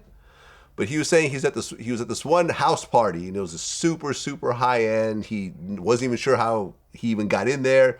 But as he was walking around, I think he was trying to find the bathroom, and he walked into a room, and it was Diddy and this gay DJ named Felix the House Cat, and they were spooning, according to him. And he said that Diddy saw him, and their eyes kind of locked, and they tried to get him to say that he was joking or whatever else, but he kind of keeps saying the story over and over again. And I looked up, Felix the House Cat is an openly gay DJ. That part is established. I don't know. I'm not going to say it happened. I'm going to say it didn't happen. I wasn't there. I've never had any sort of gay experiences with Diddy. There's just too many clues, brother. Remember Wendy Williams got kicked off the radio for that? Yeah. When she brought up and said that there's some, she has some sort of gay proof, Puffy called and said, you either get rid of her or I'm suing. They got rid of her. But that was probably at the apex of Puff's powers. Yes. Yeah. Yeah, these are my Wendy from the radio show days. Before she went on TV. Yeah, she had to go to Philly because of that. Yeah. And I remember when I interviewed her, she kind of alluded to that. She goes, I was burned at the stake for that. Now look, rah, rah, rah. Right. There was a radio personality once upon a time. Her name was Wendy Williams. And she was practically burned at the stake for talking about such. And now it's all come full circle. There were many situations, none of which to talk about, but there were many situations back in the day in my career. And it's all coming full circle now, so. Listen, I don't know. Is Puffy gay or bisexual? I don't know. I've never been there. There. If it looked like a gay club, smelled like a gay club, it's probably a gay club. But there's a story I've recently been telling about Diddy. I said it on Drink Champs for the first time, and me and Faison Love kind of had a little laugh fest when I brought this up. I was at a club. This was years ago. This was maybe 2006 or so. At the time, I was a broke DJ, so when you're broke, you kind of depend on merch. Mm-hmm. These companies giving you free clothes, so you could look kind of fresh without having to spend a lot of money. And there was this company named Stallion. They did these really dope throwbacks. With teams that didn't exist anymore. So they're running this whole kind of series with these old Negro League teams. Right. And there was a team called the Brown Bombers. And my man Rikers, who worked there, was really cool with me. So he gave me this Brown Bombers jacket with a matching hat. And it was like, I was feeling myself. I'm like, okay, like no one else has this. Like, yo, I'm about to go hit the club with this. So I was out in the club, and Puffy was in the club as well. And this guy approached me, and he was like, yo, man, I work for Puffy. Oh, okay, cool. What's up? He goes, hey, man, Puffy really likes that jacket you're wearing. Take that. He's wondering if you want to sell it to him. You had to pay him in dick? I said, no, man, I'm not going to sell my jacket. Are you sure? Because it's going to be some money. I said, nah, man, I'm cool. And honestly, having another man offer to buy my jacket off me is really kind of weird. If you ask me, nah, I'm cool. No thanks. I'm going to be, hold up now. Objection. I don't see that as a weird thing. Listen, if you a rich motherfucker and you go, yo, that fucking jacket hot, and you go, I'll give you $5,000 for a jacket that probably costs maybe half that, if that. You wouldn't sell it? And that make them gay? I didn't say he was gay by saying that. And okay, no but, point but why do you find that weird? Because one thing about rich motherfuckers, they used to getting what they want when they want. That's part of the power of being rich. I guess in retro, I just felt it was kind of disrespectful. I felt like disrespectful would have been if his boys beat you up and took the jacket. Right. He offered you money. He offered me money. I guess all he had to do was say, that's a dope jacket, where'd you get it? And then the next day, he goes and gets that jacket. But maybe he doesn't want to go the next day. Maybe he wants to wear the motherfucker right now. And because it's a dope jacket and he's who he is, that adds to his dopeness. Yeah. I don't think that's weird at all. I thought it was weird. And I remember when I told him. So you didn't even entertain how much he was going to offer you? Nah, because I wasn't going to take my jacket off and give it to another man. Now that's weird. That's weird? Yes. What if he'd have said, yo, I'll give you 10 grand? He wasn't going to give me 10 grand. You don't know that. I do know that. No, you don't know Puffy's that. notoriously cheap.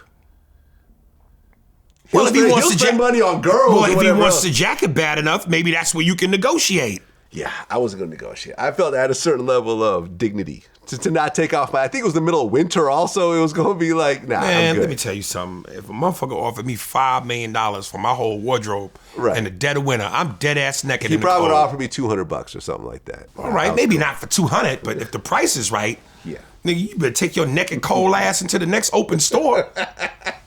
Get 1,000 jackets. I remember when I brought it up with Faison. Faison was like, this could be a whole skit. Puffy could just be like, you could be taking a shower. He's like, what's up with that jacket? You come home, you're under your bed. What's up with that jacket? Yeah, that's funny. That's funny. But you know what's interesting is Columbus Short, the actor, he actually did an interview recently, and he said Puffy called him up one night at 2 a.m. I was like, hey, man, I want to meet with you. I saw this. I want to meet with you about some business. Right. I'm at my hotel room right now. I was like, oh, okay, who over there right now? No, it's just me. And he said his wife was looking at him crazy. And whatever started else. going like, I knew he was gay. I knew it. Right. Now that to me seemed perfectly normal. In fact, I will absolutely, if some executive called me up who's in the same business as me. Middle of the night. I'm here by myself. I'm here by myself. Come to the hotel. I want to come talk business. But you won't sell a jacket in a fucking open space with people around. But you go to a nigga's hotel by yourself at night in his room. What could happen to me? What could happen? What, you gonna hold me down and rape me? Hey, you don't know who else is in that room. Maybe they can hold you down and rape you. Okay. Chances are they wouldn't. Because chances are I would probably tell someone and then I would file a police report afterwards. That would turn into a whole thing. Seriously. I could go into any man's hotel room in the middle of the night. So you go into a man's hotel room in the middle of the night and the most you're going to do if some shit pop off is tell. Yes. Well, I'm trying to fight him off, obviously. But I don't think that Puffy and his group of goons would hold down Columbus Short and anally rape him. I guarantee you, if you would have went to Puffy's room that night, he would have took your jacket and fucked you in it. Okay, so you mean to tell me, if Bob Iger, the CEO of Disney, called you up at 2 a.m. and said, Aries, how you doing? I'm working on a new Disney movie, and I think you might be right for the role. Come to the Beverly Hills Hotel at 2 a.m. and I want to have a conversation with you about it. You would say, no, you might rape me. No, I'm not answering the phone at 2 a.m. For Bob Iger? I'm in some pussy. Fuck Bob Iger. Fuck that pussy. You mean to tell me you're not going to star in a Disney movie? Nah, because you don't want to go over there? I don't need Disney. Now, I can understand why a woman wouldn't do it. Nigga, call me during regular hours. Why are you calling me at 2 a.m? Listen, I understand why a woman wouldn't go into a man's room at 2 a.m. because that man might overpower her and rape her. But a man can't overpower me and rape me. So I get a call from my agent. He says, Dre wants to meet you. I never met Dre, but I called Dre up. He goes, hey, man, I'm a fan. I want to fucks with you. So I go over to Dre's crib, which I've never been to before. Dre's a billionaire. Motherfucker bought his house, I think, in 2019, 45 mil. It's worth 75 mil. I ain't never seen no shit like this. Brentwood? Yeah. Fucking beautiful. I know how powerful Dre is. I know how influential he is. Mm-hmm. If this motherfucker called me at 2 a.m. and said, come by the crib, I'm not doing that. One, I know he wouldn't do that. But two, nigga, we'll talk tomorrow during business hours. So no, there's no reason for that. Unless y'all are like related somehow, like, yo, this is my brother for real by blood. Okay, but nah, man. Why? That doesn't even seem natural. Look, geniuses, powerful people, they have their own schedules. They function off inspiration, and sometimes they get inspired in the middle of the night or in the middle of the morning, in the middle of the afternoon. I wake up at 3, 4 a.m. sometimes. I'll send texts out. Sometimes people respond. Sometimes people won't. A text is very different from come at my house to my house where I'm by myself at 2 a.m. And what do you think would happen? That's not the point. What do you think would have happened? That's not the point. point. What was the worst case situation? What needs to happen at 2 a.m. that can't happen at 7 a.m. over some eggs and bacon? It's called opportunity. I would absolutely go opportunity to get your ass popped. Or maybe an opportunity to actually get into a dope business situation. At 2 a.m? Let me tell you, I remember, right? Now, me and Exhibit are not on the best of terms last I checked, but I remember he talked about the reason why he got so close to Dre and why they worked together so much is that whenever Dre hit him, he would pick up the phone and head straight over to the studio. Yo, I need a verse. Oh, I need a, okay, I'm there. But that's music, though. That's music. Music, acting, comedy, what's the difference? It's all entertainment. No, when creative juices hit you, when they hit you, and sometimes you're inspired, that's one thing to go, yo, let's lay down this track. But other than doing something creatively, why am I coming to your house at 2 a.m? What is there to do at 2 a.m. other than something creative? You don't think business is creative? No. Business is completely creative. No, business is technical. No. We can Business is iron out creative. technicalities and sign documents. Business ideas. Yeah, so the contract is technical, but the idea itself is creative. You don't think Beats by Dre, the headphones aren't creative? They totally switched the way headphones looked and everything else like that, turned into a $1 billion company that they sold to Apple. It's creativity. Do you read any of the comments off any of your clips? All the time. And I don't care. I don't care. Read this one? Read this. You wildin', yo. Listen, man. If Jeff Bezos or Elon Musk call me at any point and said, come over to my house or my hotel room, I am there. I am talking to them in my bathrobe as I'm getting into my car and driving over to wherever they would like and hear what they have to say. I don't think they're going to. I don't think they're going to rape me. I don't think they're going to hold me down and put their penis in my face. I can't imagine in a million years. And if that happened, and if I came over and they're like, "Really, we just wanted to fuck you," I'd be like, "No, not my thing. Sorry." And I'll go back in my car and I'll go home. That's what would happen, and I'd have a great story the next day. I don't believe you. You don't believe me? I don't believe you. Well, you think I would have sex with them? Hey, brother, you there? You there? I'm straight, man. Listen, you could. I've had my gay rumors just like everyone else. I can't imagine. At no point did anyone come forward and say I had sex with Vlad and I'm a man. Why a Jeff Bezos or anybody on that level would deem it necessary or appropriate to hit you at 2:00 in the morning. That was the time that they're hitting me, and by 9 a.m. the next morning, they may have changed their mind. That's how I look at it. By 9 a.m. the next morning, they may have changed their mind. They're going to go with someone else. Opportunity, man, when it comes to business, 90% is showing up. The people who are successful, they all show up when other people don't. They are there at work early and they show up. When I look at all the success in my life, it's because I showed up. It's not because something just fell in my lap and, it was just But easy. some of them might want you to show up and then show out. Yeah, well, but and if, I wouldn't do that. And if you don't, then what's the blame for that? Because you showed up. Okay, so what's the harm? I showed up. They try to come on to me. I say I'm not interested. I get back in my car and I go home. Oh well, and I have a story the next day. Okay, well maybe from a business standpoint, maybe from your look at the upside versus the downside. It's not even close. Wait a minute, but from where your position is, that might not hurt you. There are some people who want you to show up based on what their business is and their association with that business, that if they don't show out, they get hurt. Their careers get hurt. Everybody might not have the angle that you have to where you can show up and if you go, hey, that ain't my thing, you don't have to worry. Some people have to worry. I mean, they may think they have to worry, but ultimately, at the end of the day, now look, I can understand if I'm a woman and this man might actually physically overpower me and try to rape me. I get that. Which in that case, you could always bring someone or, bring a weapon with you or whatever else. But listen, I'm sure there have been plenty of situations where a man wasn't gonna go, yo, I'm gonna rape this bitch if she say no. But if she say no, there's gonna be consequences and repercussions. And people like that, Harvey Weinstein are in jail for doing that type of shit. Okay, now, finally. But what about the women whose careers have suffered prior to him going to jail? Bill Cosby, he's out of jail, but there is a lot of evidence that he did some sideways shit when he came to women. Okay, so there you go.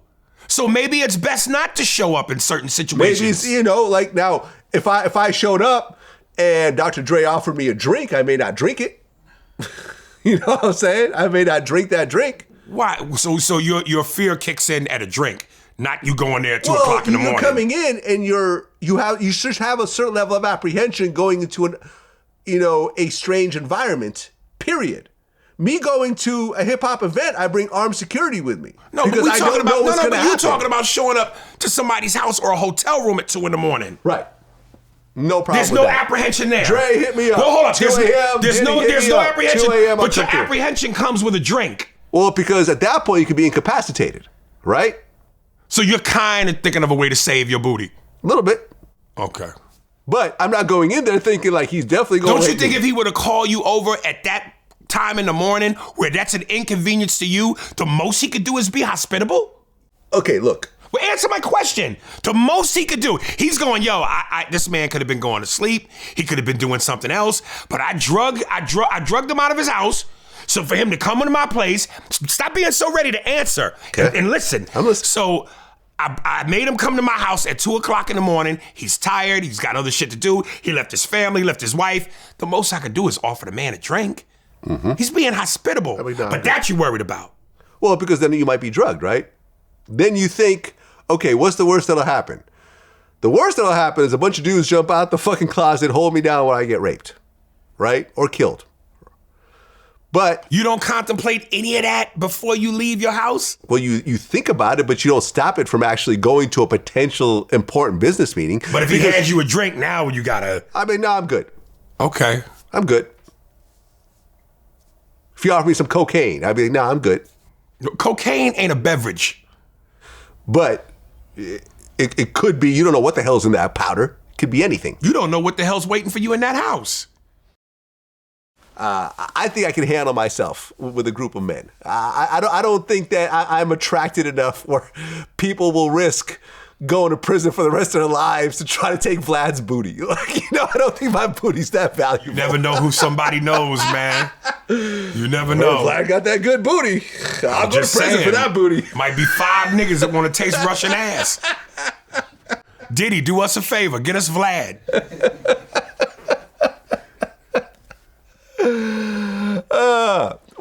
Steve Stoute recently did an interview with Shannon Sharpe. Did you watch this? No.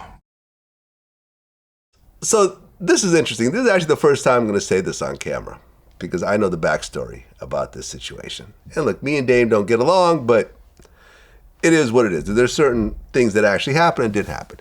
And Steve basically said that Dame dropped the bag at the highest level. He had Jay-Z in his pocket, but because he constantly was yelling and screaming and disrespecting people and so forth, that he hit a ceiling, with people like Jay-Z, and once they were able to just kind of get him out the picture, they got him out the picture, right? Now, Dame responded, yeah, that's why I smacked the shit out you a few years ago. So here's the story behind that, because I know some people that were actually there when it happened. So, if you watch Dame Dash's history, especially during those Rockefeller days, on the DVDs that came out, Dame would go ballistic if anyone ever tried to do business with Jay-Z without including him in the conversation. When people try to go around him, he would fucking flip out and go crazy. So, but Dame would always be going out of town. He'd always be flying out of the country and whatever else, and people would want to continue doing work without him there, and they didn't want to wait for him to come back, so sometimes business would be done. Now, in this particular case, remember those S. Carters, those sneakers that Jay-Z had? Yeah. So when Dame was away, Steve Stoute brought the deal to Jay-Z through Reebok, and Jay-Z liked it, and I guess the deals, started to get going. When Dame Dash found out about this, now keep in mind, at Rockefeller in the Universal building, Dame's office and Steve's office were on the same floor, right? Dame found out that Steve was doing a deal with Jay-Z. He stormed into Steve Stoute's office and smacked him. Hit him so hard that his Rolex watch fell off. So people in the office heard a loud slap and a bang. So the slap came, and then the bang came from the watch hitting the wall. Right. So Dame won that battle. Yeah, Dame disrespected Steve and, walked away. Yeah, I smacked the shit out of that motherfucker, whatever. But he ended up making a lifelong enemy of Steve Stoute. You fast forward 2024, Steve Stoute is worth like $50 million. He's got deals. He still deals with Jay, still deals with Nas. He's got a huge deal, United Masters, that's his company. He's been a music executive for years and years. Dame Dash just got sued again, and he had actually sell 1/3 of his Rockefeller, of the Reasonable Doubt piece that he owns in order to pay back this lawsuit. At 56 years old, this is the last asset that he owns, essentially, and he has to get rid of it over a defamation lawsuit. Damn. So ultimately, he lost that war. It just goes to show you that you act crazy and you slap people and move your weight around and rah, rah, rah. Yeah, that works for a certain amount of time. But over time, no one really wants to deal with that shit. Yeah. And that's really what he was talking about. It didn't happen a couple of years ago. It happened back in like, those Stoutes came out, 2003 or something like that. It happened damn near like 20 years ago. But that's the whole story behind Steve Stoute and Dame Dash. That's why the two of them will never get along. And listen, Dame doesn't like me. That's fine. Listen, I can deal with that. I don't think you have to run in powerful circles to respect people. That should be a given. But certainly if you run in powerful circles and you don't respect people, it would seem that would definitely at some point potentially come back to bite you in the ass. Again, not to say that if you aren't in powerful circles, that can't bite you in the ass at some point either. But, if somebody is just considered the little man and is not in a position of power or access or the means financially to make things happen, then yeah, you might get away with that. How that eventually makes you feel morally is up to you. But when you run in powerful circles, I would think you wouldn't want to do anything to do something that could potentially jeopardize you later down the line. Well, yeah. I mean, because Steve still deals with Jay-Z. And Right. I don't think Dame can get Jay-Z on the phone. Right. You know what I'm saying? Right. And now whenever you see interviews, he's slurring his words. I mean, he just sounds bad. Oof. And, listen, he talks shit about me. He talked shit about me recently. Oh, if Vlad is the police, Vlad has people, he has the police, he'll jump out at you at the right moment. Like, really? Like, that's all you can say, Dame? I mean, come on, fuck out of here. I got police jumping out at you. Oh, Vlad's scared of me. I'm not scared of Dame Dash. Fuck out of here. The 2 times that we met up, he came to my house, and then I came to his house. Both times by myself. No one. You remind me of the Dos Equis man. Who's that? The most interesting man in the world. Those beer commercials. Yeah. Because you seem to be involved in every story. Yeah.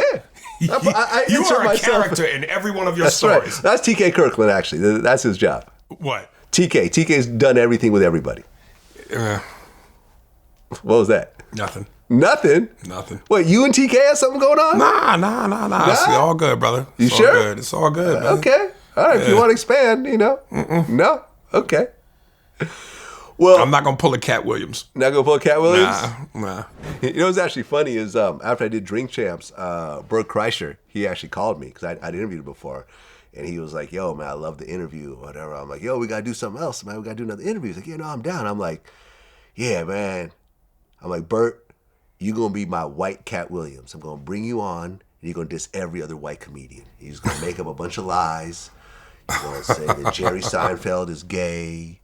And, who are the other big white comedians? Yeah, Bill Burr, he's transgender. Sebastian Maniscalco. Yeah, he tried to have sex with you, but you turned down $50 million in order to do it. And yeah, you're just going to go off on all the white Right. comedians. We're going to beat Cat Williams' numbers. It's interesting that you say that because I'm going, damn, white comics don't do that to each other. They don't. But then again, Cat Williams is a bit of an anomaly also. Yes, black comedians sometimes take little shots at each other, just like everyone in hip-hop kind of takes shots at each other also, but not to the extent of what Cat did. Cat went, full retard. Okay, but even in hip-hop, do white musicians take shots at each other? White rappers diss other white rappers. But that's Eminem dissed like that's every under, white that's rapper. under the umbrella of rap, though. That's Still white people. stop it. Rap comes with a behavior and a culture, so that's just part of that. That's part of rap. So no. And the people that Eminem fuck with that are white, they're like, come on, man. There's no real threat to him lyrically. Well, I'll tell you this though. This interview's not out yet, and you can't tell him that he don't know what he's talking about, because I brought Game in here the other day, and we went through the history of all the major rap beefs from current, like Megan versus Nicki Right. Minaj, all the way back to KRS-One and MC Shan. And when I got to Eminem versus Machine Gun Kelly, he gave it to Machine Gun Kelly. Of course he would, Why? because he was saying that how M couldn't fuck with him. So of course he'll give it But to he Machine Gun also Kelly. said that M is an absolute legend, and he said that he could rap his ass off, and he's considered one of the GOATs. Well, two things could be true at once. So no, it's like Machine Gun Kelly. Like, listen, I always said I would love to see M battle Jadakiss, Nas, when he was alive, DMX. Whether or not you think he would beat them or not, we could argue that all day. My point is, he's battling other gladiators in the rap game, lyricists. Machine Gun Kelly, fucking, who else has he battled that was white? Who else did he battle that was white? Everlast. Everlast is nice. Okay. Come on. Everlast wasn't nice? Everlast didn't last. Everlast did last. He actually had a pretty long career. Oh, stop. Jump Around is still being played. The one song. Name another one. Oh, man. I'm an Everlast fan. Well, then just to be easy for you. Back from the Dead. The whole Whitey Ford Sings the Blues. That whole album was dope. Nobody knows what it's like. But I'm actually a fan, so you're talking to the wrong person. Listen. This is where I give Eminem, besides the fact that I think he is amazing, and he's in my top 5. But every white rapper that's ever come out, I have to tip my hat to the Beastie Boys. But my thing is, the Beastie Boys started out that way, then they turned into something else. Right. Everlast, to me, that the black community in terms of embracing, other than Jump Around, what else did we really embrace? The only other person that I could kind of give it to as far as white rappers is Third Base, because MC Search was a beast. But Eminem's been the only one to have the kind of staying power and impact that's considered a white rapper of all the white rappers. Yeah. I mean, Mac Miller had a great run. He died early, though. Okay. He died from an overdose. Okay. But I don't think the black public embraced Mac Miller like that. I mean, people love, what's his name? Who just mentioned? People love Jack Harlow. Jack Harlow's been on a run. Multiple hit records, big songs. Nobody in the black community is considering Jack Harlow a true MC. A true MC. I think people fuck with Jack Harlow. What people? All the artists. I mean, he's got features from pretty much Fuck the everybody. artists, the streets, the community, the culture. Look at the charts. Fuck the charts. He had a number 1 song. Fuck that. Ain't no whips and chains. Fuck out of here with that. Niggas ain't sitting there celebrating whips and chains. Historical, that's just not possible. That's a good point. You goddamn right, it's a good point. That's a good point. I'm talking about the culture. Eminem is so authentic to the culture. All them other dudes ain't. And MC Search also is true to the culture, but I think in terms of them, the timing is different. Well, Third Base didn't have a very long run. They had 2 albums. I've interviewed MC Search before. I mean, he's a liar, and he talked a bunch of shit about me afterwards, but whatever. But I was a Third Base fan, but that first album was great. That second album, well, I believe he was only just on 1 album because he left Right. after that first album, went solo. He did like Back to the Grill Again with Nas and stuff like that. So MC Search didn't really have a long music career at all. Right. Now they came out, Kick It to the AM was a dope song. But I think that they were definitely true to the culture, though. I think Beastie Boys were true to the culture also. They went kind of punk rock. They went kind of rock. That's what I'm saying, though. At some point, they turned into something else. When I say true to the culture, I mean that's where you live. No, you're right. You're right. There. Eminem stayed as a true rapper. That's like Kid Rock. Because in the beginning, he went I'm a rapper. Field. Get the fuck out of here. You're right. And a lot of people do that, unfortunately. I mean, a lot of people do what? Use us, and then once they get on, abandon us? Yeah, they do that. They do that. Well, you could look at it 2 ways. You could look at it 2 ways. You could look at it that way, which I think is a fair way to say it. But the other way to say it is, hey, we started out as rappers, as white rappers, and the hip-hop audience didn't really embrace us like that. Because we can smell a phony. Hold on. We didn't really get the accolades and the fans on this side. And once we started doing more rockish country music type stuff, we got bigger audiences. Be who you really are. That's the truth. Be who you really are. Real niggas can smell a phony. Well, look at me. I started interviewing rappers, which I still do, but it expanded to gangsters, actors, comedians. I didn't start out doing comedians. Right. I expanded, but I still feel like hip hop is kind of my core, but I've also expanded. I didn't, like for example, Nori just does rappers. Right. Drink Champs is just rappers, or hip hop people like me. You know what I'm saying? With me, I expanded. Like, is VladTV strictly a hip hop platform anymore? I wouldn't say so, but there's got a hip hop core to it. But you could easily say I'm doing the same thing. So you live in the suburbs, but you drive through the ghetto for fried chicken every now and then. No, I wouldn't say that. You don't completely live in the culture. You've expanded, right? You just said that. I've expanded, correct. Okay, and you've grown in that way. So, there's a part of you that's still in the culture, and there's a part of you that's not. Well, that could be the argument, right? I don't think it's an argument. That's what you just said. Right. Okay. So would you say that I am the equivalent of the Beastie Boys? I'm asking you. No, because you're more into the culture than not. So with the Beastie Boys, I feel like I can't say which album it was, but to me, and I could be wrong on this, but after Fight for Your Right to Party, whatever that album was. Well, okay, so I know exactly where it was because I was a super fan. So basically, License to Ill was the hip hop album. Right. But although it had very rock influences. Was that their first album ever? That was their first album. Okay. Well, I mean, technically they had some indie shit before, but their Okay, first real album, yes. Rick Rubin did all the production. Yes. Rick Rubin is a rock guy. Yes. So it had, they sampled like all types of rock acts and stuff like that. That album went like diamond. They had a falling out with Def Jam, and then they dropped Paul's Boutique, which was a hip hop album, but it was very experimental. They were experimenting how to get out of these niggas shit. It was like they used all types of crazy samples and everything else like that, but it was still a real hip hop album. Now, by the third album, which I believe is Check Your Head, that's when they started playing instruments and like actually were performing with a live band and everything Getting else away like from that. the hip hop thing. But they were still rapping, but it was more live instrumentation. Okay, so let's just say by the third album, they started to kind of shift over. Okay, Yeah. You've been in the culture longer than 3 albums. Yeah. 20 years. Okay, but you definitely 22 years. Okay, but you definitely have shown some evolution into some other shit. But I mean, from my So point to of answer view, your question, Yeah, go ahead. you're not the Beastie Boys of this. Okay. But I also feel You're the Jack that Harlow. I'm the Jack Harlow of this. But from my point of view, hip hop is not just rappers and DJs and break dancers and graffiti artists.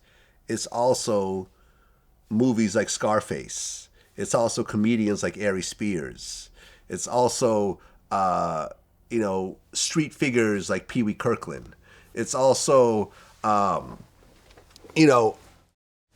it's also musicians like Smokey Robinson that were sampled and utilized in major all songs. part of the I'm like, culture. it's all part of the thing. So Of for the me, culture, our it's culture. not so much that I'm moving away or expanding. I'm just showing that it's all kind of part of the same thing. Okay. That's how I look at it.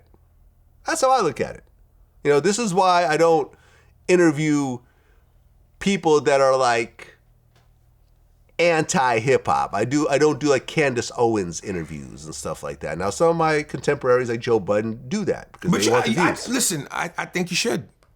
I think you should because depending on where you go with the interview or the points you could make or need to make, you could tie that into the obvious, which is, by pigmentation, you have association, Candace. But based on your ideology, clearly you are not part of this. Yeah. You don't stand for us the way you should. Yeah. So why is that? Yeah. You could from an interview standpoint, 60 minutes that shit. Yeah, I mean it's possible. Show your true journalism. It's possible. And in a way, you'd be doing the culture a solid. Yeah, if I go hard. If I don't let her lead the interview. Exactly. Yeah, you might be right. You might be right. Megan Thee Stallion and Nicki Minaj went at it. Did you follow this at all? Well, some of the highlights from this, I'll fill you in. Because Nicki had been taking some shots of Megan. Then Megan dropped a song called Hiss. And there was a line in there that said, these hoes, they ain't scared of Megan. These hoes scared of Megan's Law. Megan's Law is a registered sex offender law. And everyone knows in this, this culture that Nicki Minaj is married to a registered sex offender. Oh, I thought it was a brother. Well, her brother is a convicted child rapist. Right. Who basically raped his stepdaughter repeatedly. Damn. To the point where he's doing 100 years. Damn. And Nicki, supported him during the trial and stuff like that. So she has 2 child molesters in her inner circle. Nicki went crazy. Basically told Megan to dig up her dead mother. And then dropped a song called Bigfoot. Talking about Megan. It's really interesting, man. Top female rappers cannot get along. You look at a lot of the top male rappers, a lot of them are, look, Drake and J. Cole are on tour right now. A lot of these top guys all work together. But when it comes to women, they go at each other's throats. You never see, I don't think I've ever seen in the history of hip hop 2 top tier female MCs go on tour together. I don't think it's ever actually happened. They're always fighting each other on some level.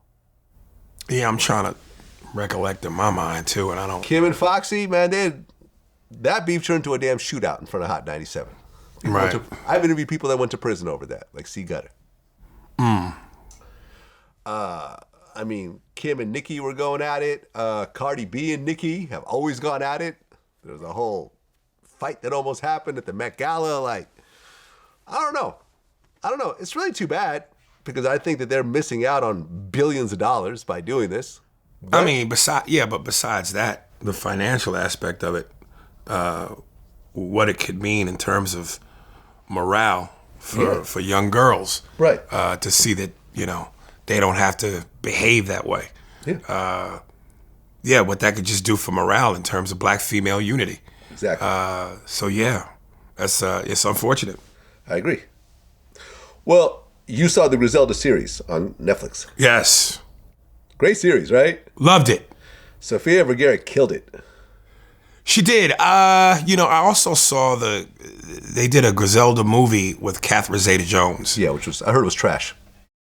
Well, it wasn't bad, but after seeing this, it might be. I don't know if I want to call it trash, but I just wish there had been just a little bit more grit to it. Because I heard that they took some creative license in terms of certain things that may not have been factual, that they tried to pawn off as factual. Yeah. They didn't explore certain things that I heard about, like the fact that she apparently had like a black lover.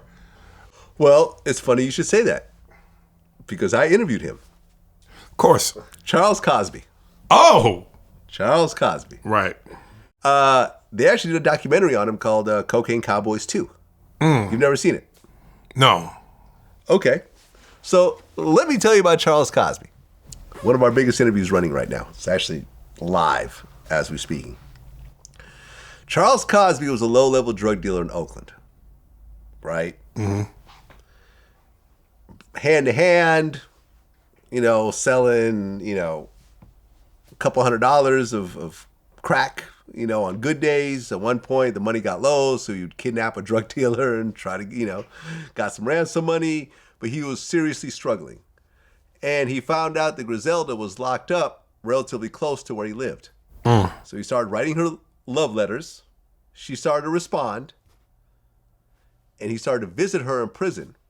And they started to have sex. She was twice his age, probably about twice his weight at the time. And he just started fucking her in the back room. She would pay off the guards $1,500. They would go in the back room for 15 minutes, like 3 times a week. Wow. Yeah, they should have put that in there. Yeah. Yeah. And in exchange, she started letting him run some of her business on the outside. So she fronted him 50 kilos of cocaine. Then he started cheating on her with a white girl. So as that success hit, it's time to upgrade. She got his car shot up. Oh, shit. Well, she's called the Black Widow. She killed like 3 of her husbands. Yeah. I mean, in the series, she kills 2. There's a third one I believe she killed at one point. Right. Yeah. Damn. Yeah. Could you yourself sleep with an older, heavy woman knowing there's a financial incentive on the back end? Oprah, holla at me. Yeah? You could lay down. Oprah's skinny now. Well, It's that Ozempic. is that what that is? Well, yeah, she actually quit. She was on the board of Weight Watchers all these years. And she finally admitted she uses Ozempic, and she had to like leave the board because obviously Right. it doesn't coincide with the values of what they're pushing. Yeah. Maybe who knows, man? Depends on what what a motherfucking situation is like. Desperate times call for desperate measures. And I mentioned this in my interview. Like, I had a few friends in Oakland that were doing just this. They had some of my younger black friends had fat white girls that they were coupled up with, and they always had the new PlayStation, and they had a place to stay. Niggas need to raise your bar. Is that all it takes? Is a new Xbox and a PlayStation? God damn, how the bitch buy some property? Oh yeah, they had unattractive fat white girls that they would cheat on, but they would go home to every night. Right. Well, but the pimp culture is real big in Oakland. You gotta understand, the movie The Mac, it was filmed in Oakland. Oh, is that right? Oh yeah. Too Short, the first rapper out of the Bay Area. Right. He was the one that really said pimp on a record for the first time and Right. everything else like that. So yeah, but it's a pretty crazy story. It's a pretty crazy story. And ultimately she got killed in Colombia. Yeah, I don't know if they the said movie they showed it in the they Catherine showed it. Zeta-Jones one, but in this one they didn't, and I was kind of disappointed. Yeah. Yep. Trump. Trump feels that his criminal indictments boosted his appeal to black voters. I love my people. I wouldn't want to be anything but a black man. If God asked me in the next life what race I want to come back as, I'm picking black every day of the week and twice on Sundays. But I feel like some of us should be slaves again. Because it just, the way we operate, we are so easily moved by the dumbest shit. The fact that some of us would allow Trump to just insult us like that and still go blacks for Trump. It's insane. It's insane. And I can't speak for the Latino community, but even when I see Latinos for Trump, I go, what are you doing? What the fuck are y'all doing? But I can't speak wholeheartedly for Latinos because, I don't really know where their passion lies. But knowing everything that black people have gone through in this country and continue to go through on some level, to be insulted like that and then still go, I'm voting for Donald Trump. It's insane. Well, Charles Barkley said he's punching any black person he sees wearing a Trump mugshot t-shirt. I'd love to see it. I'd love to see it. Well, yeah, he had to double back on it. He said, listen, obviously I'm not going to go around punching random strangers in the face. When Donald Trump compares his plight with that of the black person, this is what I have a problem with. Yeah, and why wouldn't you? Saying that we're impressed by the fact that you got a mugshot? We identify with you because you've been arrested? Like, how insulting can you be? Yeah? So you're not voting for Trump? Absolutely not.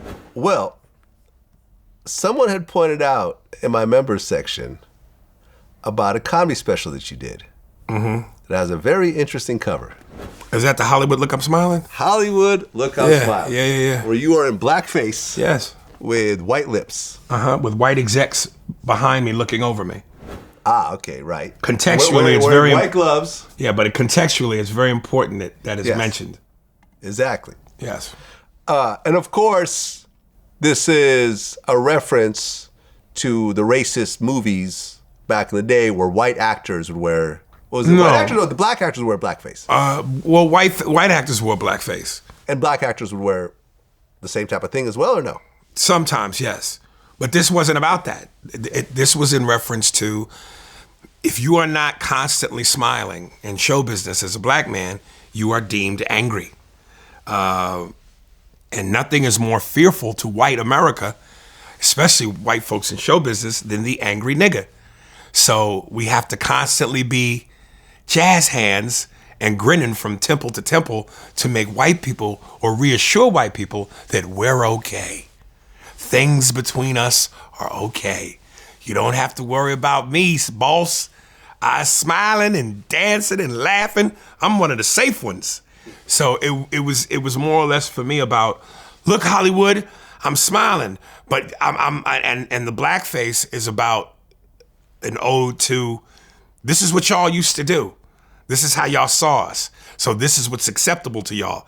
This is us at our safest place we can be to make you feel secure and knowing that we're not a threat to you. So it's satire and sarcasm. Because this came out, what, like 10 years ago, 12 years ago? I don't know. I don't remember the exact date. 2011. Okay. 13 years ago. Right. Now, social media was not what it is right now at that time. Because remember when Drake and Pusha T were beefing, Pusha T put out a picture that was kind of similar. You know what I'm talking about? It was Drake and blackface. No. This right here. Oh, okay. No, I never saw that. Yeah.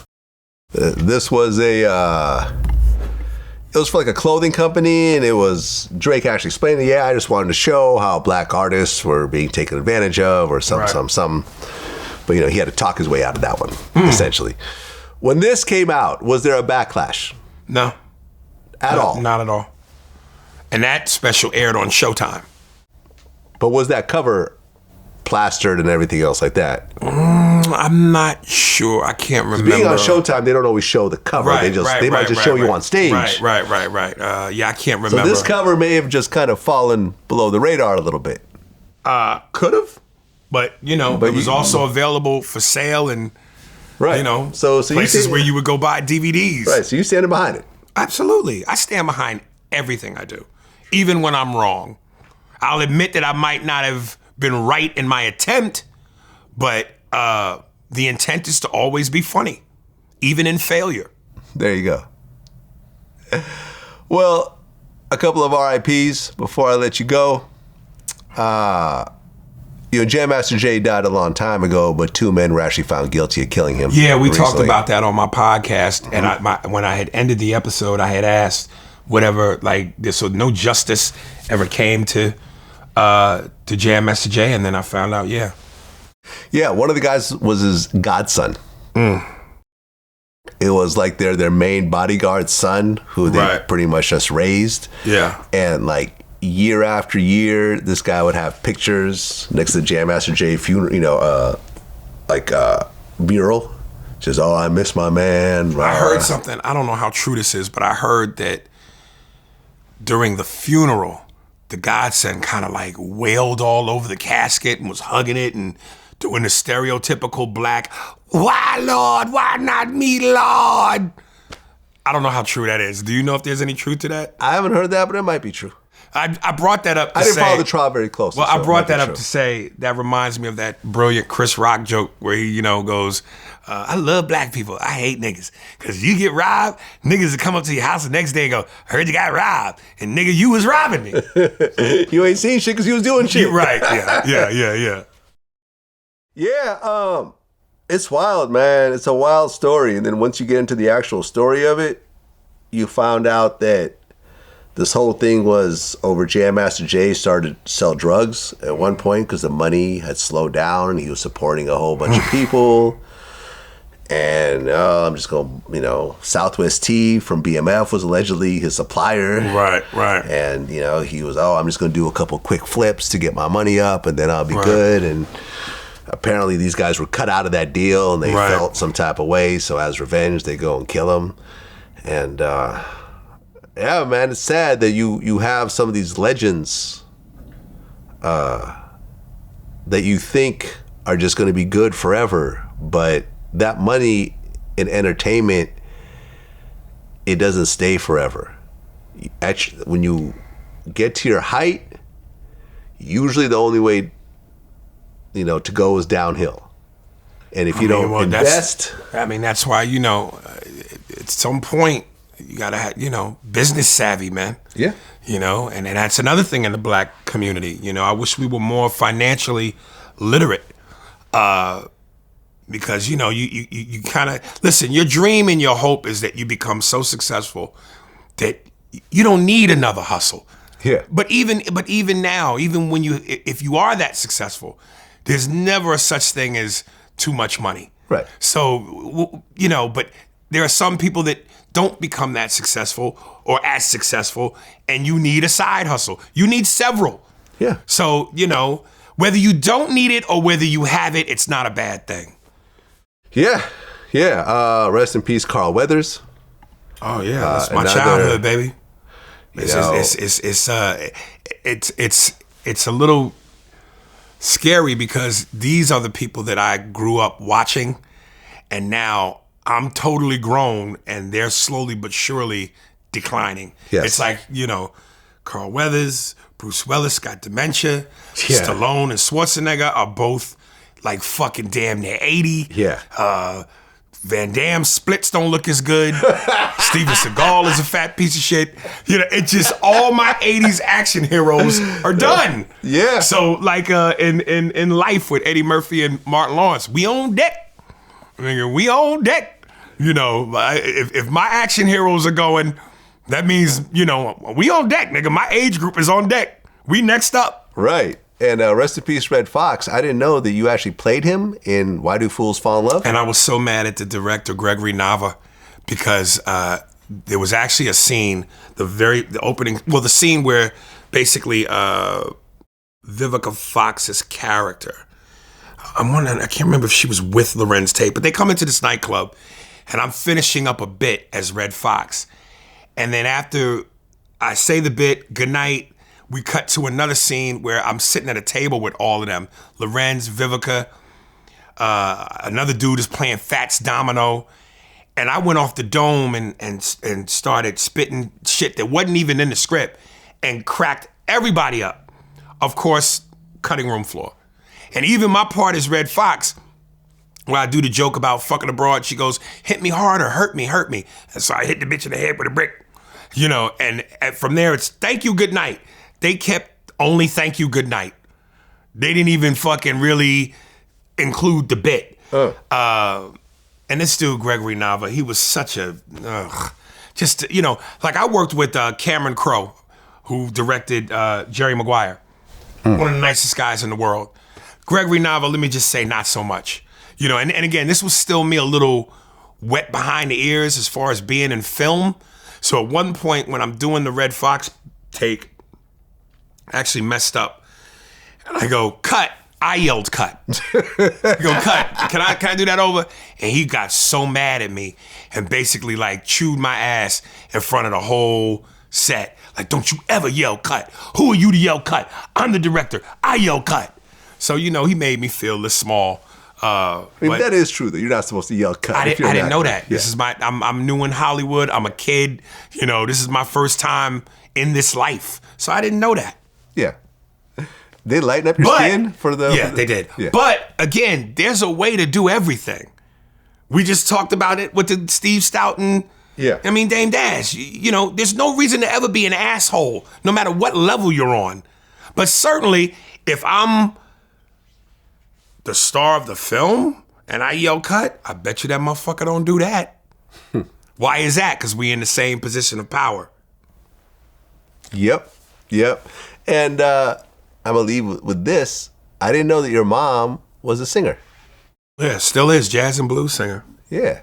Sang with the great Lionel Hampton, jazz legend. Yeah. And she had a photo that I saw when I was a kid where she had performed at the White House in front of Reagan.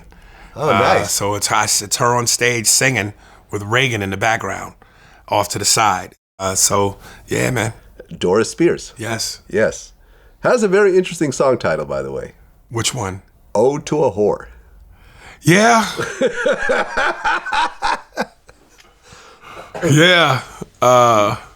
Yeah, I was listening to it this morning. So were you really? Yeah. Ode to a Whore. Yeah. Interesting song, interesting lyrics. Yeah. But hey. Yeah. Definitely kept it real on that one. That's moms, man. That's moms. That's moms, baby. That's what it is, Aries Spears. Till Yes. next time. Are we out? Can I do it again? Go ahead. Yo, check out the podcast, Spears and Steinberg. Slide in my DMs and my Instagram. I'll send you the links. Go to my Spearsburg Pod YouTube channel. Hit like and subscribe. And for the love of God, start from episode 1. Go in the beginning. Not on YouTube, because we weren't there for all 5 seasons. We jumped on YouTube by season 3. But for the all platforms where you listen, audio, Spotify, Apple, Amazon, go from episode 1. Boom. There it That's is. what it is. Till next time. You got it. We out.